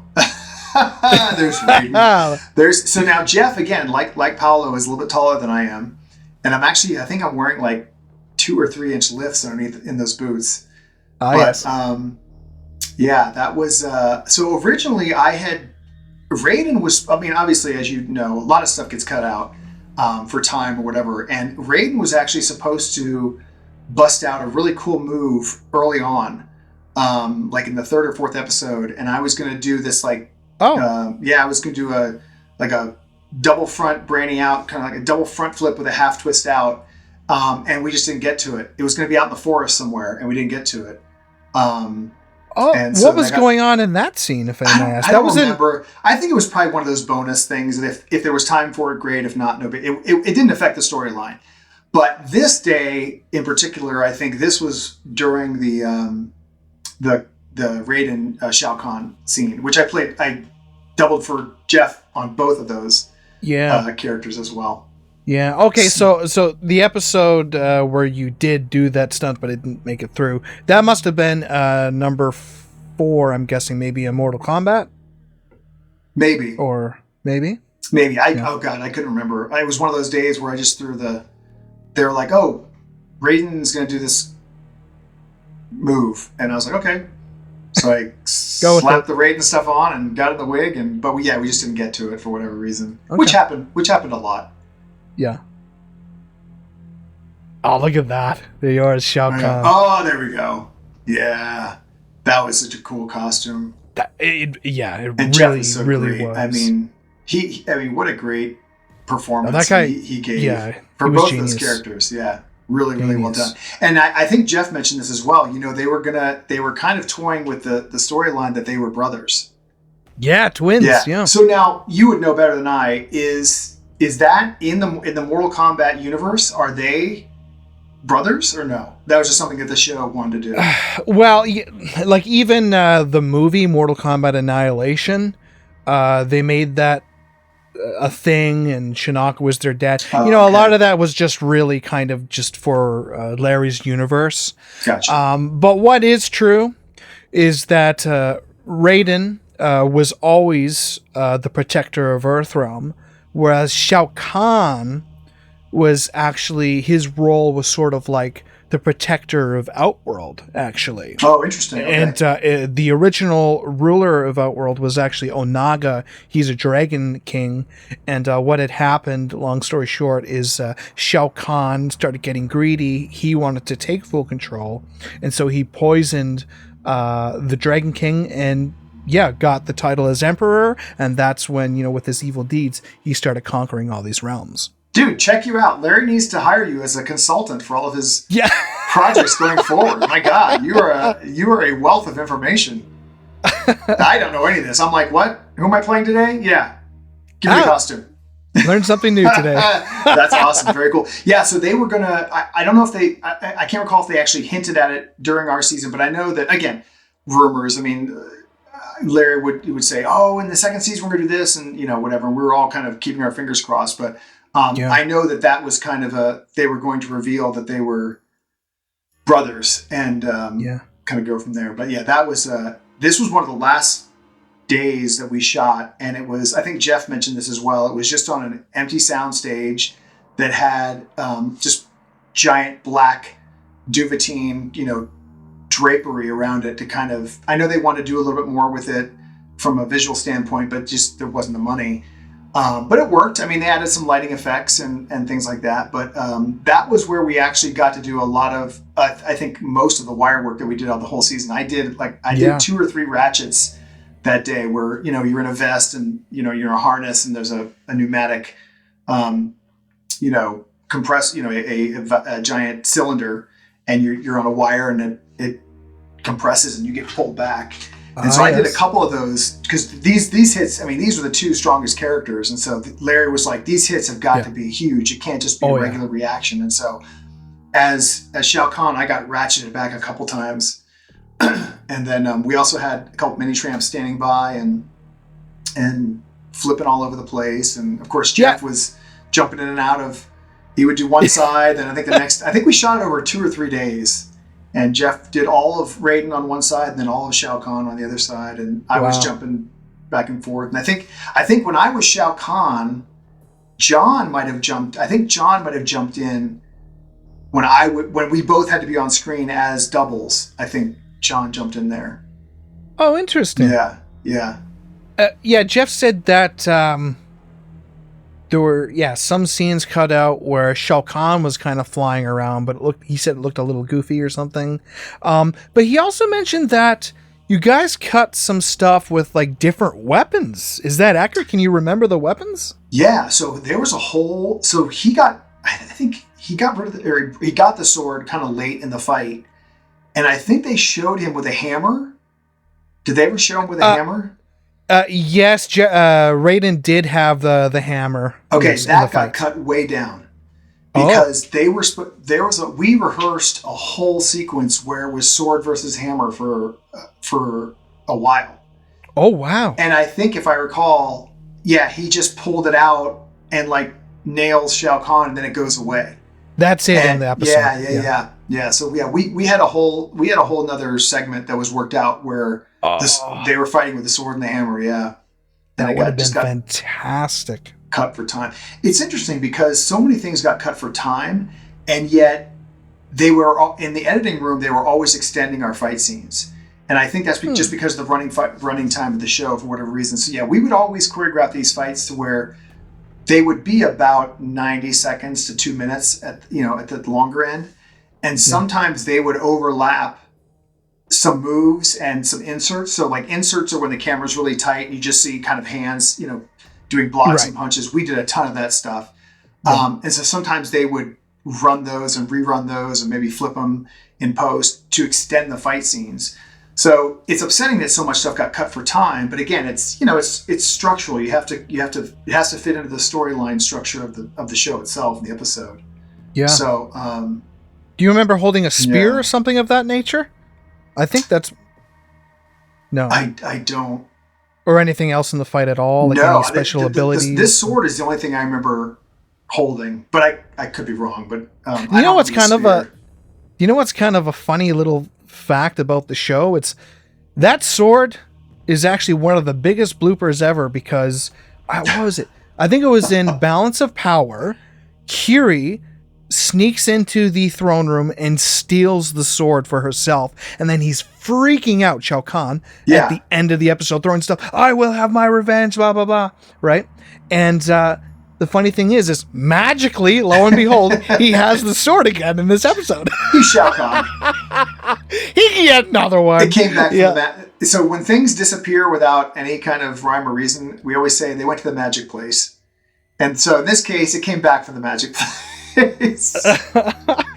That's funny. Yeah. Yeah. And so here's another great shot of you and there Jeff. we go. Yeah. That's wicked. Look at Jeff. Look how menacing he looks. He was like, great. yeah, really he's intimidating. Scary. Yeah. He got his voice down and yes. So of course I'm trying to match his intensity by doing my standard like furrowed brow, pseudo tough look. But so you can see, if you look down at my feet, you can see they're a little bit thick in the boot area. I'm wearing like 2-inch lifts because Jeff's like 5'11", maybe 6 feet, and I'm only 5'9". So I'd at least try to, be up to 5'11" ish. But that was a fun picture because we just because I didn't get to work. I mean, remember Shao Kahn didn't fight at all until, the end of the series, as you well know. Yes. So to be able to get a shot like that with Jeff was really cool. I mean, like, Paolo I saw every day. And that was really cool. That was a fun moment. And Jeff was great. He's so great to work with. Now, wow. Funny enough, you also doubled for Christopher Lambert in both Beowulf and Highlander 4. Lambert is, of course, famous for playing Raiden in Mortal Kombat 1995. We have a few set photos from those productions as well. Oh, okay. Perhaps you could elaborate on some highlights during these projects.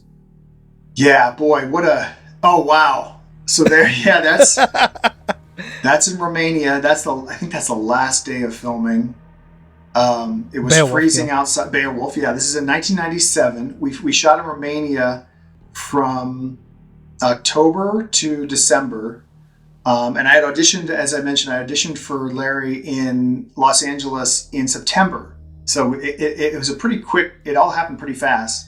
Remember, John called me and said, hey, you got it. You're getting on a plane. I had to dye my hair platinum blonde, and because Christopher's hair was platinum blonde, and flew out there and did that. So this is on a soundstage in Romania, and that was the Grendel prop arm. In the story, the original story, which I believe is considered to be the oldest story in literature, Beowulf, or among them. I could be wrong. Don't quote me on that. But anyway, so he fights this character Grendel and either cuts or rips his arm off, and then that was that scene that we did. But talk about that was my very first film ever, and to be able to double Christopher on that was a dream come true because I was a huge fan of Greystoke, The Legend of Tarzan. He was absolutely brilliant. And he was, my God, there's no one else that could have been Connor McLeod. So I was a huge fan of his work, plus other films that he had done, but those two primarily had a huge impact on me. So to meet him and get to double him was really, really cool. And what a kind and just cool guy. Just a really, really cool guy. That's a cool shot. Yeah, there we go. The Beowulf sword. That was a really cool. Again, Larry had a lot of influence on that from a production design standpoint. He really wanted it to. It's interesting because I remember. I think the director's name was Graham Baker, who had done a film called Alien Nation, I believe. And Graham was. He's an incredible director, but there was definitely a clash of creative ideas on that show. I think Graham wanted to make that film more of a a classic piece, and Larry saw more of the that it could be more of an action film, and it was a great cast. Rona Mitra was in that film. Gertz Otto, who had actually just come from Tomorrow Never Dies, the James Bond film. So he was on that. Who else was on that show? It was a really fun cast. And but anyway, so the costume was awesome. Yeah. It was weird. They wanted kind of a retro future look, so it was kind of timeless. They didn't want it to necessarily be in the past or the future, so it had this kind of interesting look. But yeah, that was a great costume, really cool sword. I love that sword. Oh, there we are. Oh wow, look at Christopher. Oh, that's so great. Yeah, there we go. So now fast forward 2 years. So because I doubled Christopher on Beowulf, we had a really good working relationship, and he actually requested me for Highlander 4. I got the call. Oh, that's cool. Yeah, he's like, get Chris back because he was great. So, so again, we're back in Romania. It's funny because when I left Romania in '97, I said, I think I'm good on Romania. Because it was the conditions were rough. Again, very low budget, very cold. Everyone was great. Cast and crew were great, but it was just a tough shoot. And I was like, okay, I'm done with Romania. Little did I know, 2 years later, I'd be back. So yeah, this is same time frame, October to December of '99. No, I'm sorry. Yeah, of '99. Yeah, because Mortal Kombat we did from May of '98 to February of '99. Yeah, and then we did Highlander 4 at the end of that year. So yeah, we are. That was, I mean, talk about a dream come true to be able to wear the Conor McLeod, full traditional Scottish kilt. I got the sword. I was in heaven. Yeah. So fun. So I asked for, so you asked about keeping things when we finished up. Oh, there you go. The Highlander trench coat. That again, it's such an honor and such a cool experience to be able to be in that wardrobe. So this scene was after that building behind me just exploded. So he's walking toward the building and it explodes and he gets kind of blown back. So that we had just shot that scene. So when we finished the show, I said, hey, can I have one of my swords? The Conor McLeod sword. And they said, we only had a couple and one of them is going here. One of them has to go in the archives, whatever. They said, but we have an extra Duncan McLeod sword.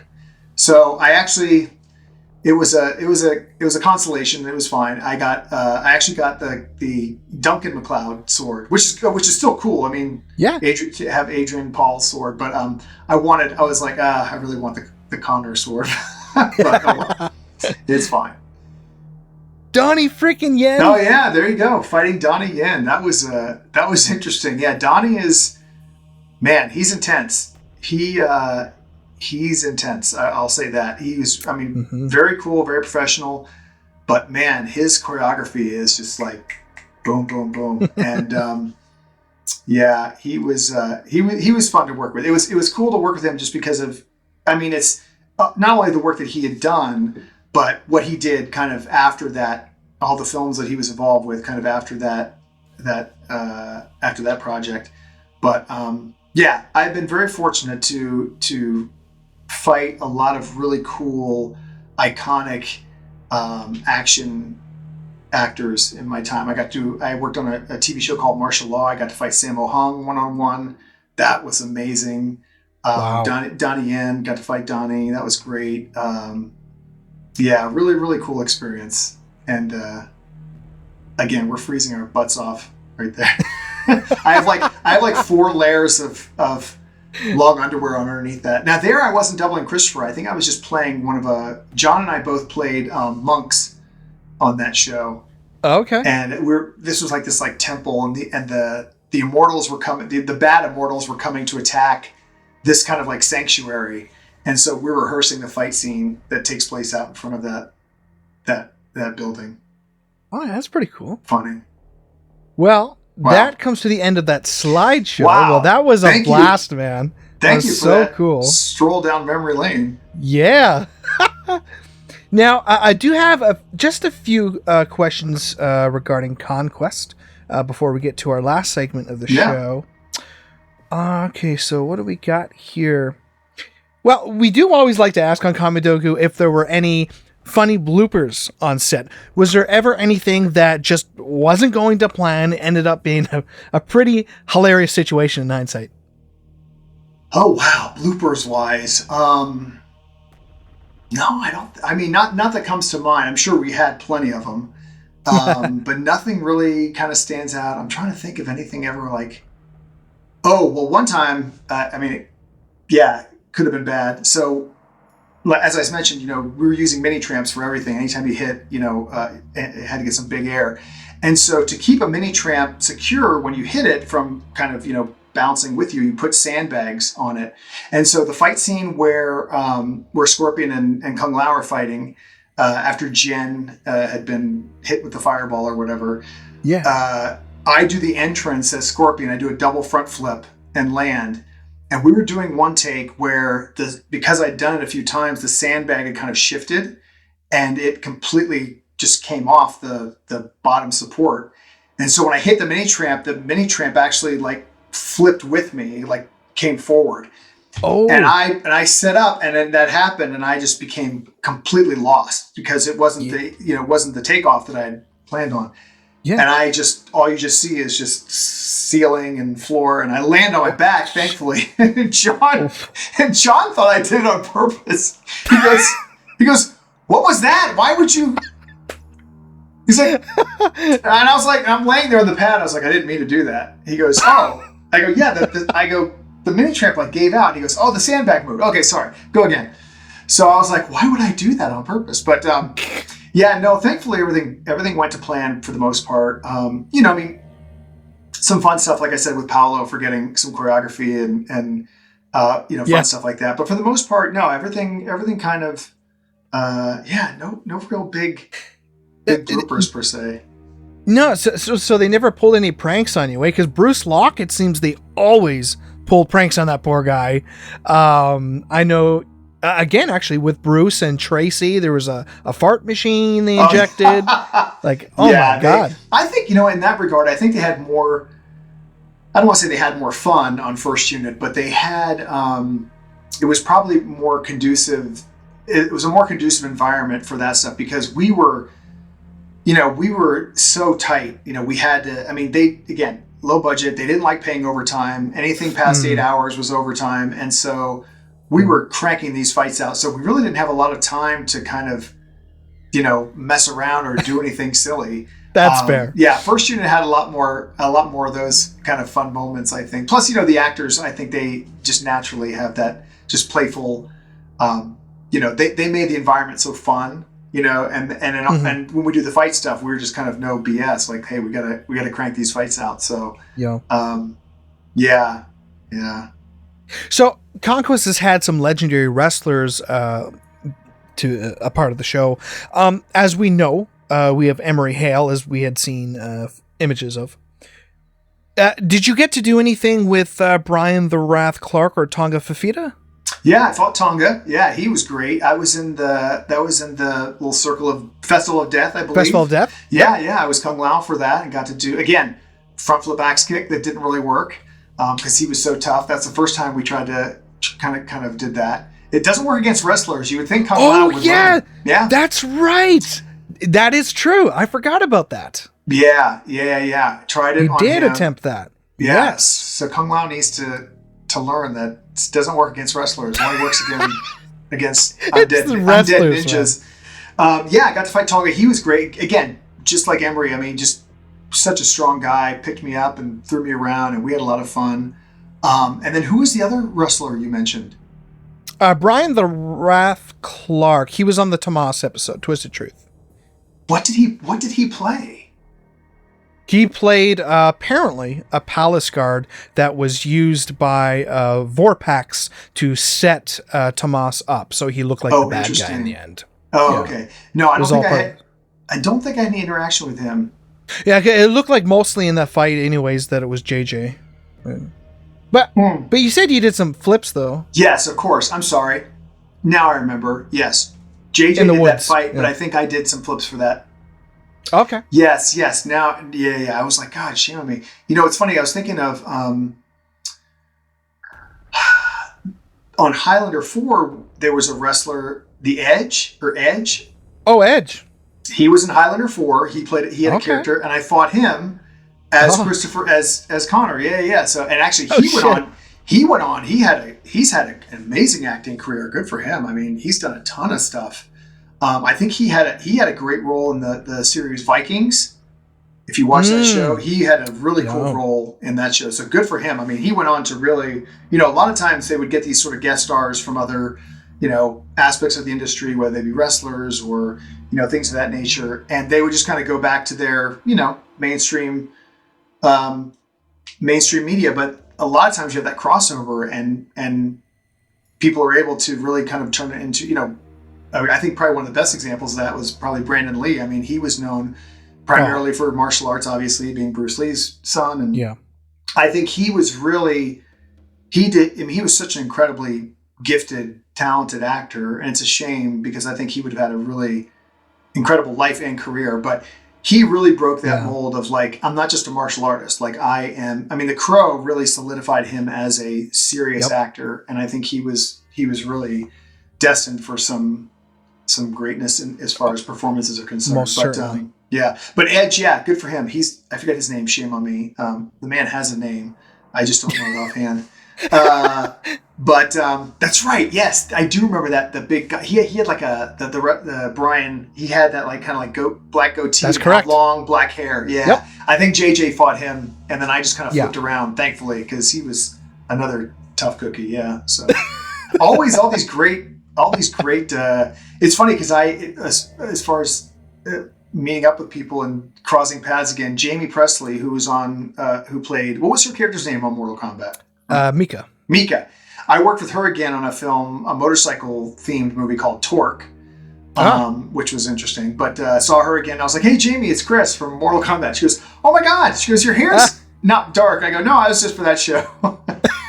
So she was fun to run into again, and they always had a lot of really great guest stars on that show. Eva Mendes, who was obviously going on to have an incredible career.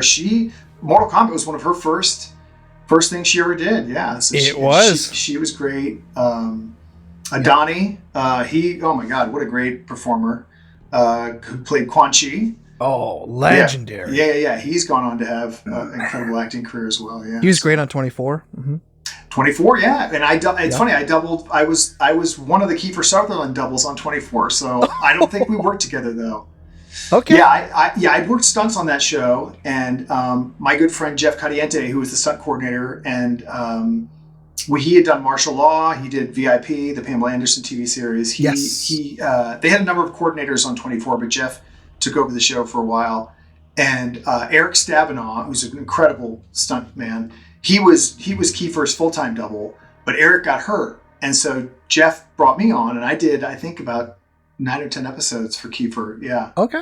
And then ended up doubling Kiefer on something else as well. So it's crazy how it's all intertwined, how you work, you cross paths with, people on this project or that project. And, same with, like I said, WMC Masters, Mortal Kombat. And it's just interesting how everything, people, you run in different circles, and sometimes those circles overlap, and then sometimes they go apart and don't ever, like, for example, John and I, we've lost contact. We haven't seen each other in years. Oh, okay. Talked in a while, yeah. So it's who from the show do you still like very commonly keep in touch with? Oh gosh, yeah. Ryan Watson, he actually was the stunt coordinator on Mandalorian seasons 1 and 2. So Ryan brought me on I did all of season 2 of the Mandalorian. Got to be a stormtrooper and every other kind of alien, and wicked. So I'm very grateful to Ryan for that. Ryan's had an incredible career. So yeah, Ryan. It's funny, we kind of ran the same circles, and then our circles kind of went separate ways. Ryan did 300, the film 300. Yes. And I did Pirates. I'd done Pirates 1. I think we were doing Pirates 2 and 3 when they did 300. And so we just kind of both took different paths and then kind of stayed on those paths. Ryan, he did, he was the fight coordinator on the Wonder Woman films. And Ryan's exceptional. You should definitely, if you get a chance, definitely have a conversation with him. But so Ryan and I keep in touch. JJ and I we'll shoot each other a text, here and there. He's gone on to, incredible heights. JJ's directing now. I couldn't be more happy for him, and so deserving. JJ really put in his time as a stunt man, a stunt performer, learned his craft, and he's a great, guy's a great director. He has a great eye, a great vision, and again, one of those people that sees things a little bit differently from everyone else, and puts his very unique spin on it, which he can take something that's otherwise, especially now in action, because it's really hard to do something that no one's seen before. But JJ has that ability to kind of just spin it just a little bit, and it creates an all new kind of experience for audiences. So I'm so happy and proud of him. Yeah, his movie was, if I'm not mistaken, I think it was number 1 on Netflix. That he directed. Oh yeah, with Jamie Foxx. Snoop Dogg and And then he's got another film in the works. And I think I saw on the Hollywood Reporter, I think Ben Kingsley just signed on. Ooh. And it's like, I mean, you know, master thespian. So, I mean, JJ's great. He if he continues to direct, he'll just continue to create great work. And I think even outside the action realm, I mean, he's got an incredible mind for action, but I think he's one of those directors that could really just, you know, tell a great story, because he's so motivated by, you know, good story. I mean, JJ introduced me to so many cool, films that I hadn't seen before. Okay. Crying Freeman was one with Mark Dacascos, and that was shot so beautifully. And he was always like showing me, he's like, Leps, you got to come, you know, see this. Yeah, and it was always some kind of, you know, Asian director or some new film that wasn't otherwise in the mainstream. So he's got a great foundation for that stuff. But JJ, Chris and I haven't talked to Chris in forever. I was cleaning out, when I was switching phones, I was cleaning out contacts, and I text him and said, "Is this still you?" And he's like, "Who is?" He's like, "Is this Leps?" I was like, "Hey man, what's up?" He's like, "How's it going, buddy?" I'm like, "Good. What are you up to?" So, but we don't really run. And Marcus Young and I used to work together a lot. Marcus, he actually had me on the show. He was the stunt coordinator on the show Banshee. He brought me out out to Pittsburgh for an episode of that. That was fun. Great to see Marcus again. Who else? I mean, Michelle and I, we worked together on Buffy a lot. We've kept in touch over the years. The Indiana Jones show had a 30-year anniversary back in 2019, and I flew back to Orlando to see everyone there, and that was really cool to see a lot of the Indiana Jones alumni. Yeah. But as far as like the actors, no, I mean, I haven't. I mean, Paolo and I, we emailed for a while there. Okay. Or, I mean, like right after the show ended, but everyone kind of gets busy with life, and you kind of go on to do your thing. Kristan and I, we kind of live near each other in Los Angeles, so we would see each other. We ran into each other at the post office one time. It was funny. It was right before she got the Terminator role. And it was the post office. Yeah. And I don't think she'd started filming yet. And we ran into each other, and she told me about it, and I was like, "Oh my God, that's awesome! You're gonna blow up. Good for you." So that was in 03. We kept in touch for a little bit there, but that's pretty cool. And it's funny. I saw Larry Kazanoff at a restaurant one time in Santa Monica. And my wife and I, we were sitting there, and Larry, I looked over and I was like, "I think it's Larry." Sure enough, and I was like, I kind of surprised him because I haven't seen Larry since Mortal Kombat, probably. Yeah. And I said, "Hey, Larry, Chris Leps, I just want to say hi." He goes, "Oh my God, man, how are you?" He's like, "Hey, good to see you." I was like, "I'll let you get back to it." So, and then we were on, Instagram, I'll like and comment to his stuff. But but I love Larry. Larry was great. Larry is great guy. I have to hand it to Larry. He has, it's tough to be a producer because Larry has the mind of both a creative producer and a financial producer. It's like some producers are just one or the other. There are producers that have all the creativity in the world and they want to do all these grand things. But then the money producers kind of rein them in and say, you can't do that. It's too much or whatever. Mm-hmm. Larry has a great mind, I think, for both, where he shoots for the moon, but he knows what the budget is. And I think he kind of spoke a little bit about this in his episode, when we were trying to be creative with the Annihilation stuff and the set pieces. And, so he was very good about getting high production value out of maybe not the biggest budget. And so, and what's interesting is Larry's had plenty of experience with big budget projects. I mean, True Lies and a number of other films. And so, I have a lot of respect for Larry. I owe a lot to him. Like I said, he took a chance on me with Beowulf. He didn't know me yet.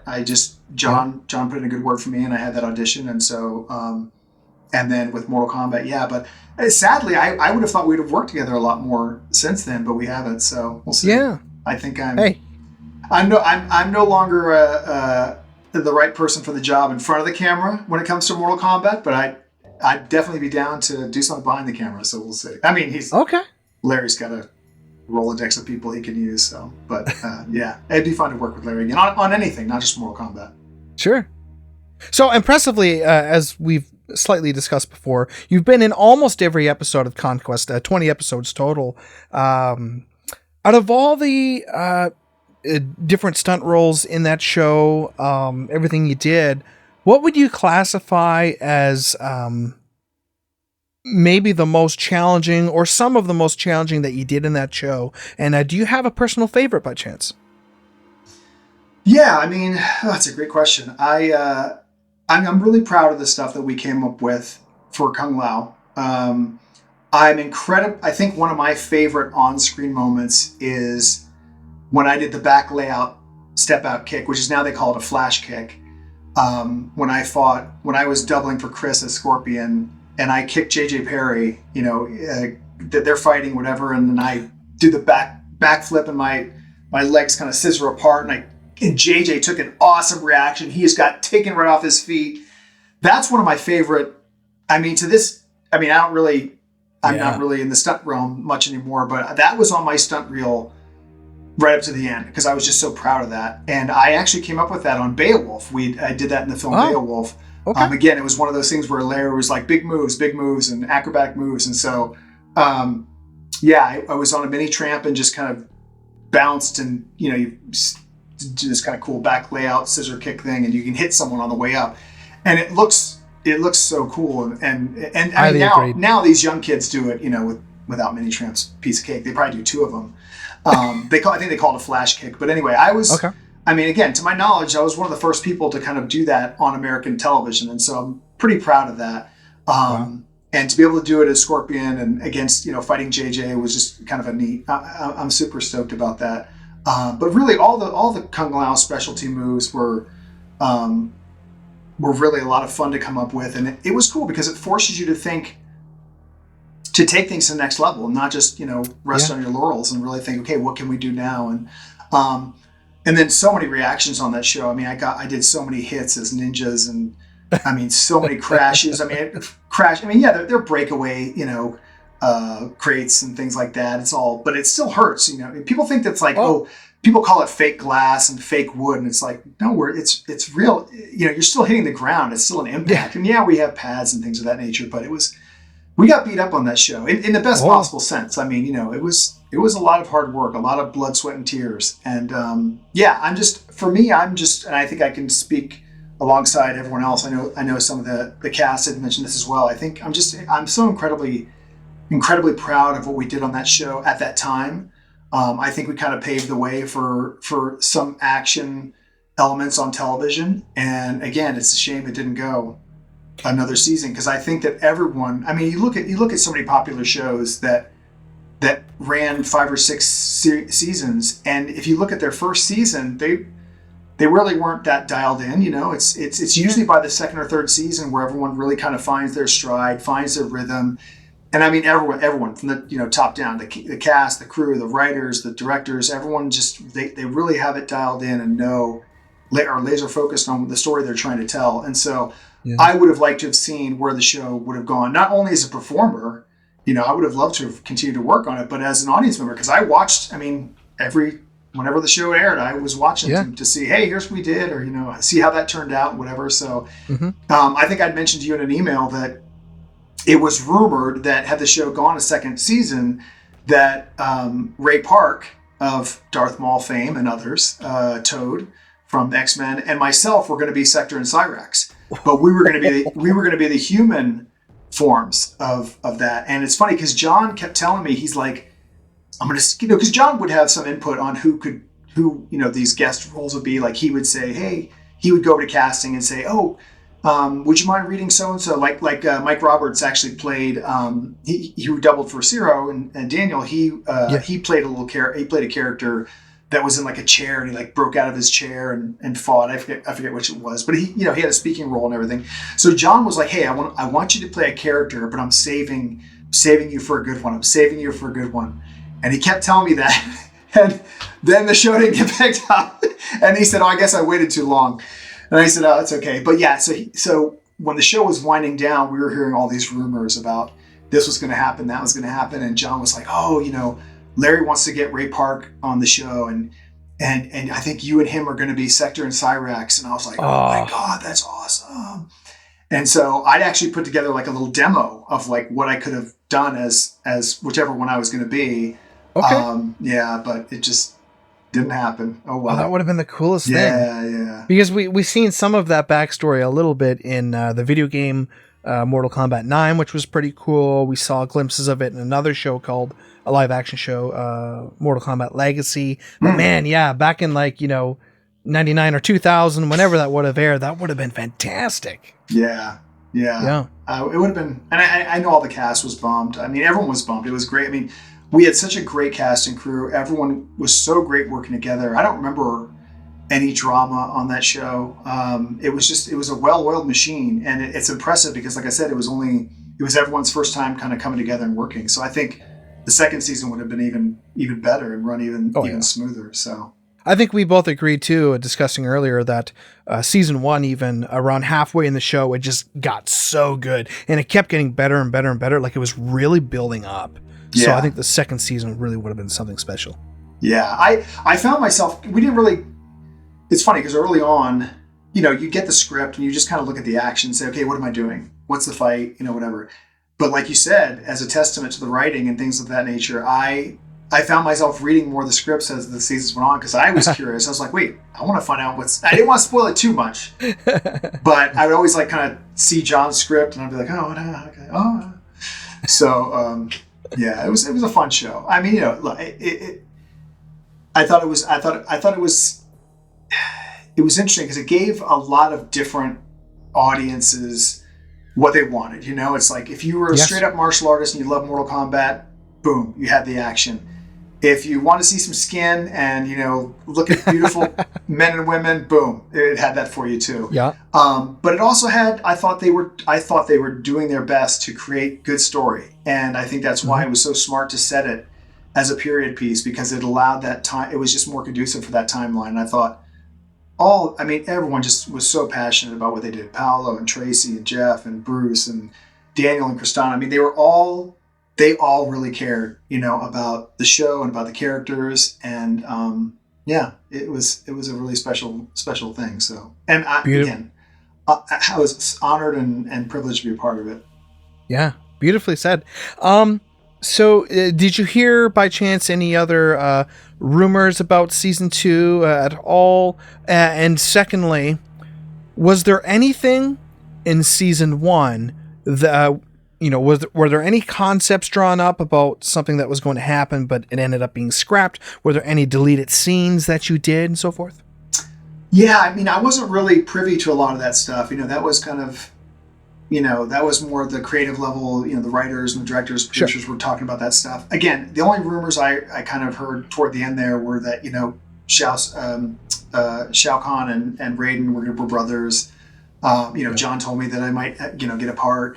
I know that they were, because I said, now, are these people, like at the end, the final episode when all the characters were kind of killed off? Yeah. I was like, is anyone really killed off? And John's like, well, that's kind of what they're figuring out. It's like it was quite smart, because if they didn't want to bring anyone back for whatever reason, they could stay dead. Or if they did want to bring, everyone back, they had that option too. It was very ambiguous as to what happened to him when the Shadow Priests attacked. So, I mean, just from my limited knowledge, I'm pretty sure everyone was going to come back, but it was just going to be how that happened. And that created this all new conflict with Shao Kahn and all that stuff. So yeah, it would have been interesting. I mean, there's a number of ways they could have taken it. Sadly, I haven't kept up on the newer stuff. I have yet to see the new movie.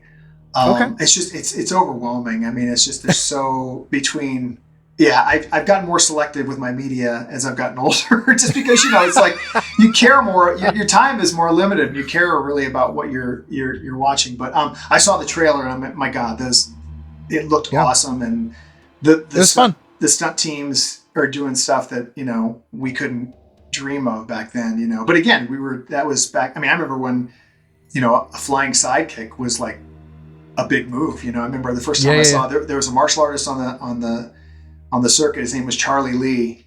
And his big move, he would do his kata, and then he would get into this back up to one side of the ring and he would run into a flying sidekick. And the crowd went wild. I mean, because no one ever seen anything like that before. And then, I mean, they were doing stuff, over in the wushu circuit in China. But I think the first time I ever saw a 540 kick was when Ernie Reyes Jr. did it at at an expo or something like that. And I was like, what was that? It just blew my mind. And now, I mean, with all the Red Bull stuff and the kick competitions, I mean, the younger generation is just insane. I mean, they're doing stuff off the ground that I could never do, even with a mini tramp. So it's cool. It's cool to see that progression of action. But having said that, if it's not a good story, who cares? It has to be a good story. So for sure. So hopefully they continue with that at the forefront, and that's always the main goal, is to tell a good story. Yeah, and so just to confirm, there was nothing that you had shot in the show that didn't make it in. There's nothing at all. No, not that I recall. I mean, again, it was a pretty tight budget, tight schedule. There really wasn't a lot of time for any extra stuff. For the most part, everything that we shot kind of made it in there. Okay. Like I said, maybe they cut a move or two here and there, or shortened it, on occasion. But I mean, yeah, I think probably one of the cast members might have more intel as far as that's concerned. But from an action standpoint, yeah, we were, everything we shot was pretty much used. Yeah. Nice. Yeah. So now, moving away from Conquest, you've always had a passion for movies, as we know. As a filmmaker, you've written, produced, and directed a number of projects, which even ended up winning awards. Could you tell our audiences a bit more about those?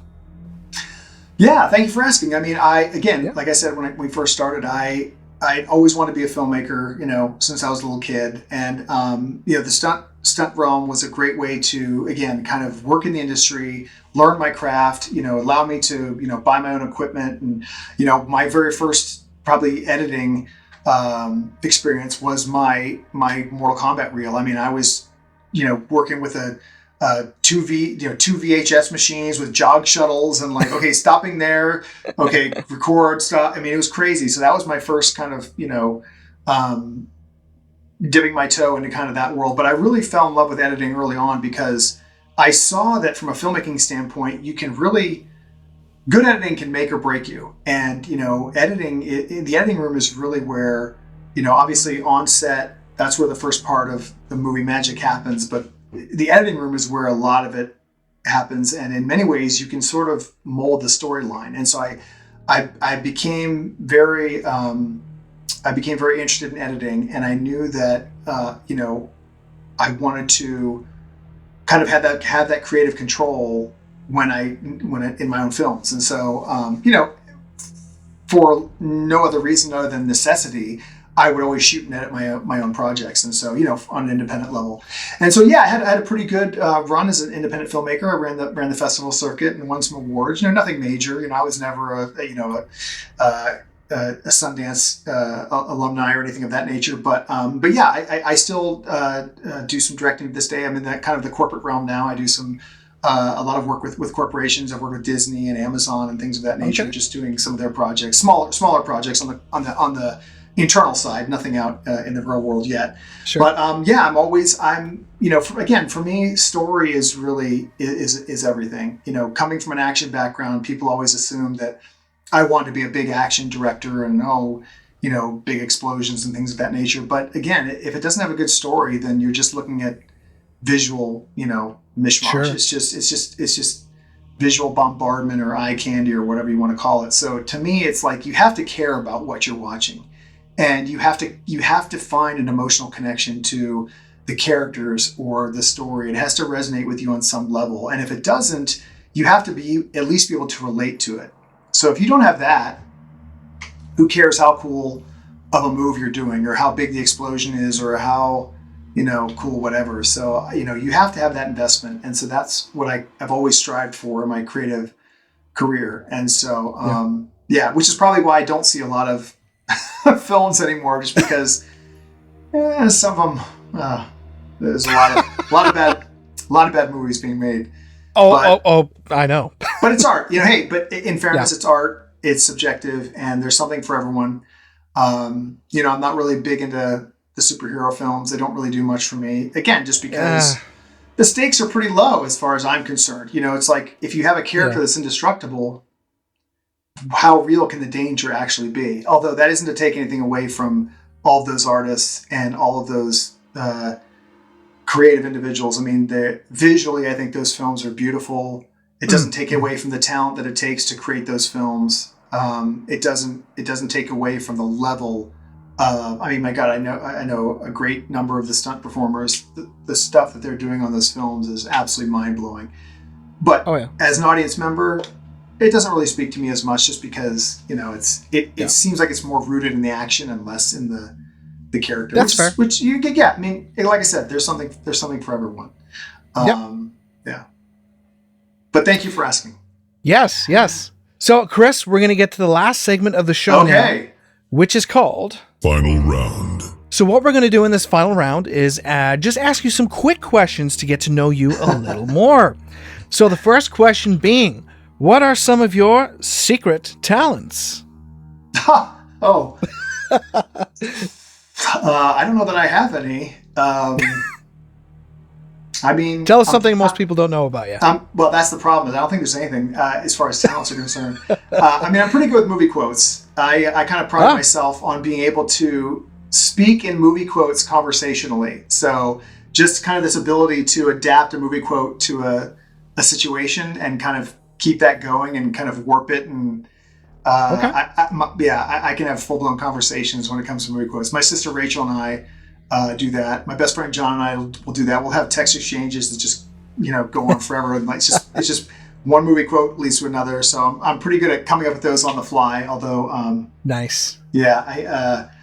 What else? No real hidden. I mean, I can say the alphabet backwards, but I don't know if that's a talent. I attribute that to a record I listened to when I was a kid. I don't know. Do you do anything musical or? I mean, I was in band in middle school and high school. I played the trumpet, not very well.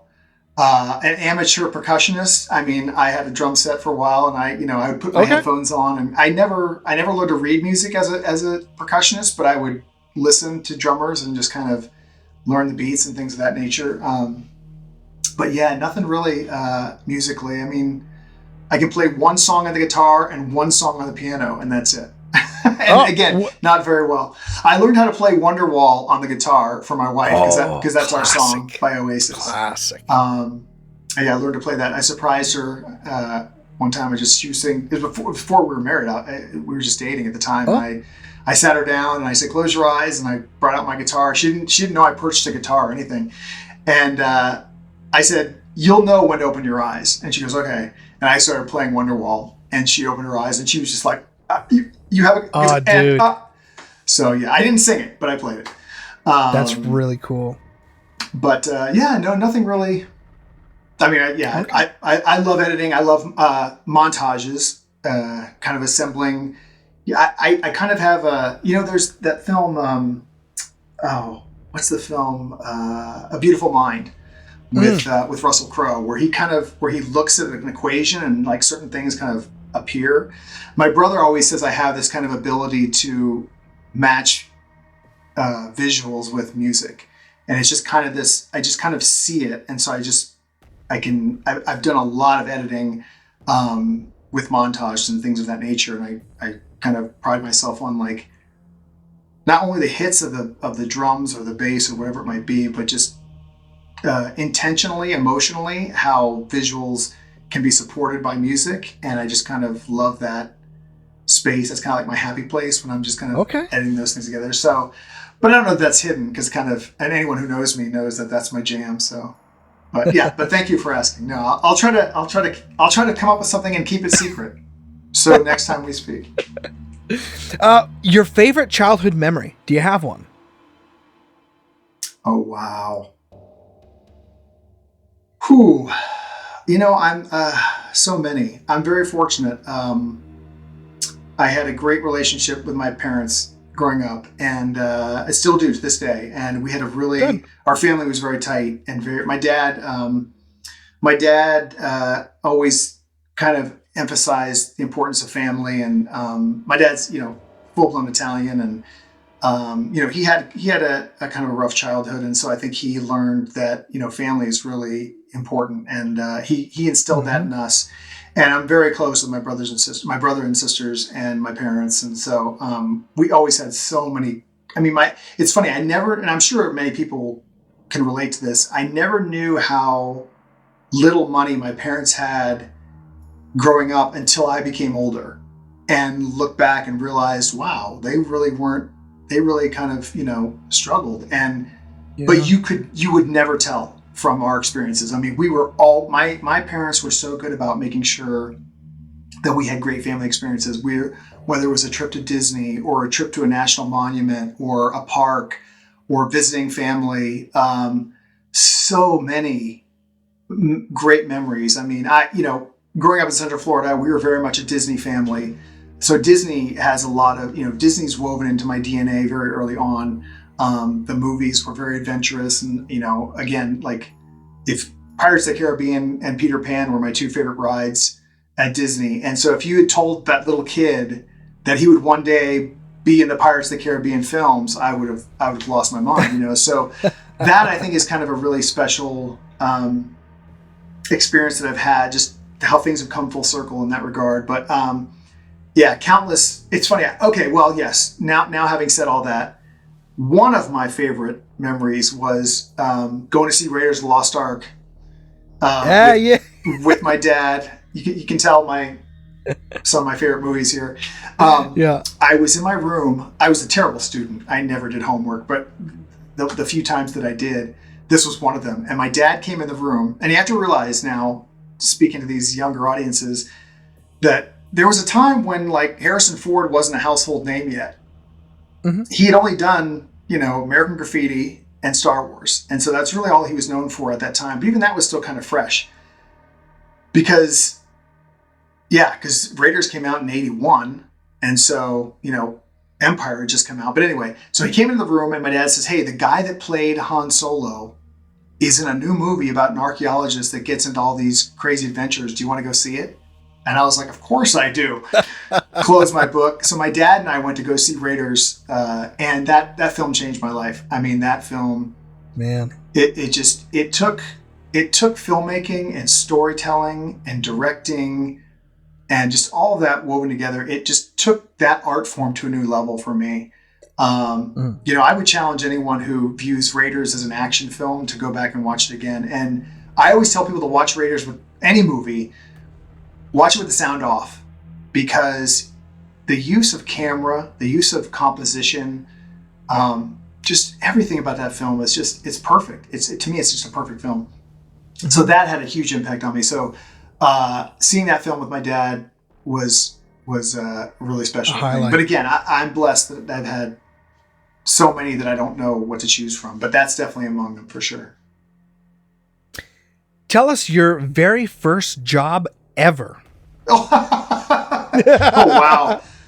So I guess, like many kids, I mowed lawns. Okay. I mowed lawns in the neighborhood for like $20 a pop.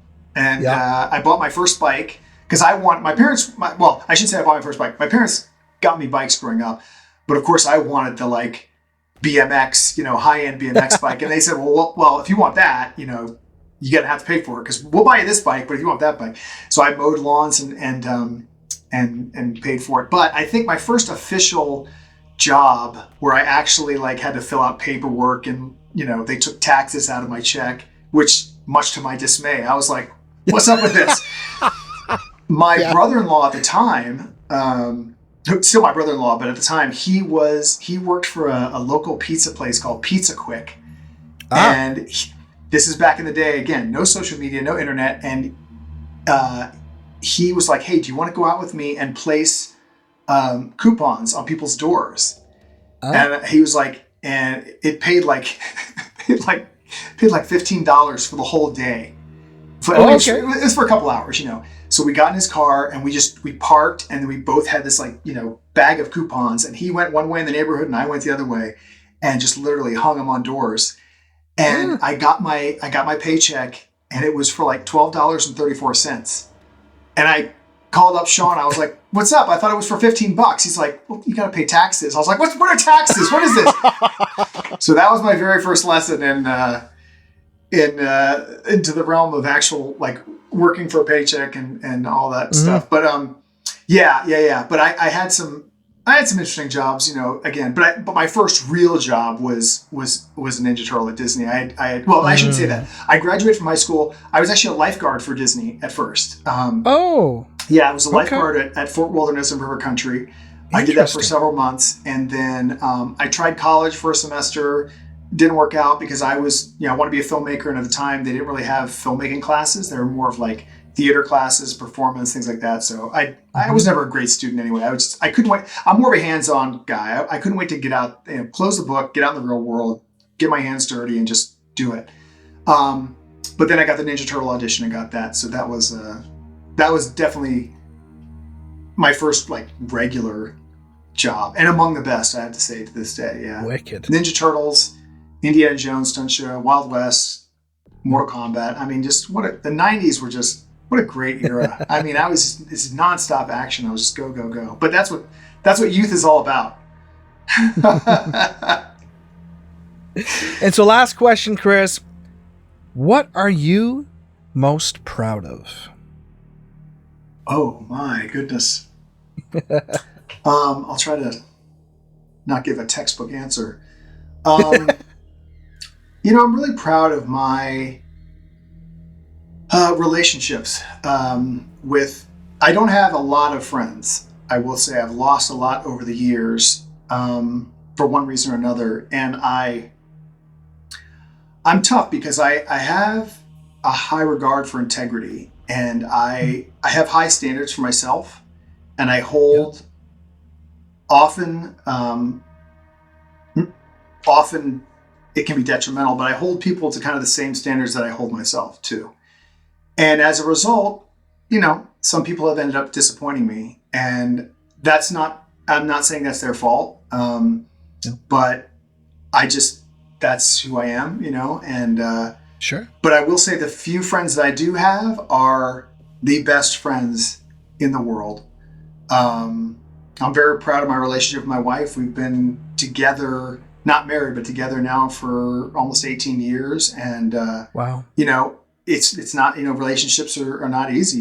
You have ups and downs, and as everyone knows, and it's easy to be a you know, happy-go-lucky, good, you know, person when everything's going your way. When the chips are down is where you really find out what people are made of and what you're made of. And I can honestly say that I've had some downs in my life, and I'm very fortunate to be surrounded by solid friends and family. And again, very, very few, but I'm proud of the relationships that I have and how those have endured the test of time. And the ones that haven't, you know, that's fine too. You know, again, it's funny, touching back on what we were talking about earlier, I always hated when people said that a certain person was a bad kisser. Like, oh, that person's a bad kisser. Because I would think to myself, well, you think they're a bad kisser, but maybe to someone else, they're the best kisser in the world. Right. So I bring that up because the whole fight scene thing, it's like you hear people, oh, that person's not a good fighter. I'm like, well, you know, to someone else, they might be a perfect dance partner. You know what I mean? So again, it's a chemistry. And so I feel that the same way with people as well. You know, there are some people that come from different backgrounds and whatever, and they could be as tight as tight can be. And two other individuals could come from those similar backgrounds and be like oil and water, you know? And so I don't necessarily find that it's an individual thing. I think it's a chemistry thing. And yeah, so I'm proud of the chemistry that I have with the people in my life, and that I know that they are true, like as human being as it gets when it comes to this experience of life, and that they're real and just fantastic individuals. Yeah. So great answer, Chris. Oh, great thank answer. you. Well, man, this has really been something special to me. Man, 2.5 hours. This was wicked. I've taken up. Please tell me you're going to edit this down, because I've taken up way too much of your time. What? Oh no, hell no! I enjoyed every minute. Oh no, it was great. That's great, Well, man. hopefully, And hopefully your audience will enjoy it as much. But like I said, I no shame if you have to edit my rambling because but no, thank you so much for reaching out, for having me. This is such a privilege. You know, the Mortal Kombat fan base is diehard and some of the best cosplayers in the world. You know, at Comic-Con, I mean, I've seen some killer Scorpion and Sub-Zero costumes that, you know, and Malia and all these amazing, you know, costumes that people put together. Katana, right? That's a legit female character, right? Katana, yeah. Yeah. So anyway, yeah. So thank you for having me. It was a pleasure to talk to you finally. And I wish you guys all the best. I think what you're doing is great. And I love that you have so much passion and dedication to it. So good for you. Keep it up. Oh, thanks, Chris. And before we exit today, is there anything else at all that you'd like to promote at this time, or any social media? Yeah, I'm on. I'm not really big on social media. I'm on Instagram. You know, I capture little life moments, and I just love to kind of, you know, put those out there. But nice. One of the things I would love to, we're trying to grow an audience. So my best friend John and I, we have a YouTube channel called Superhighway 71, and it is basically, as we say, transportation plus imagination plus environment. So basically, we build Hot Wheels tracks in like cool places that you wouldn't otherwise think to find a Hot Wheels track. And so we launched the channel back in back in November of last year. And I'd love if everyone could swing by and just check it out. So what's really cool about Hot Wheels tracks is, and I'll be brief, is that there's something fascinating about Hot Wheels tracks, and in that they have a very universal appeal. Whenever we do builds out in public, it doesn't matter the age. I mean, people from all walks of life will stop and go, "Is that a Hot Wheels track?" And wow, and it goes from there. And the car. It's just something about it. And you know, I mean, obviously, as little boys, we kind of gravitate towards cars and things of that nature, I guess. Mm-hmm. But it's this kind of universal thing. And so, in a way, there's sort of these kind of like live action sculptures, like kind of works of art, because we try to be very, you know, mindful and very purposeful in our building and how the track works. But it's interesting because, you know, building a Hot Wheels track is not easy to make functional. It seems like an easy thing, right? Whether it's gravity or you have boosters and the car goes from point A to point B, but these cars aren't always like the most consistent, and they rarely do the same thing twice. And so it causes you to kind of to think differently about not only aesthetics, but also functionality. And so we try to inspire audiences of all ages, you know, kids, adults, the whole nine yards, that to think outside the box, you know, whether it's a Hot Wheels kit or a Lego set or whatever the case may be, you know, they come with a set of instructions, right? And you build the set to the instructions, and it kind of sits on your desk, or it does that for a little bit. But our thing is throw the instructions away. That's all well and good, but throw the instructions away and just build something. Put something, you know, whatever's in your mind, try to come up with it, try to create it. So that was really my best friend John St. Giovanni and I. That was kind of our driving force. We've been trying to collaborate creatively for years. We both have insane, you know, lives separately, but we're like, we got to collaborate on something. And so this all kind of came together last year, and we're super stoked. We're super proud of it, in case you can't tell. Superhighway71.com. You can just go to YouTube and it'll bring you right there. And, but we're going to be, right now we only have about 5 or 6 videos up there, but we're going to be building it. We're going to have a podcast.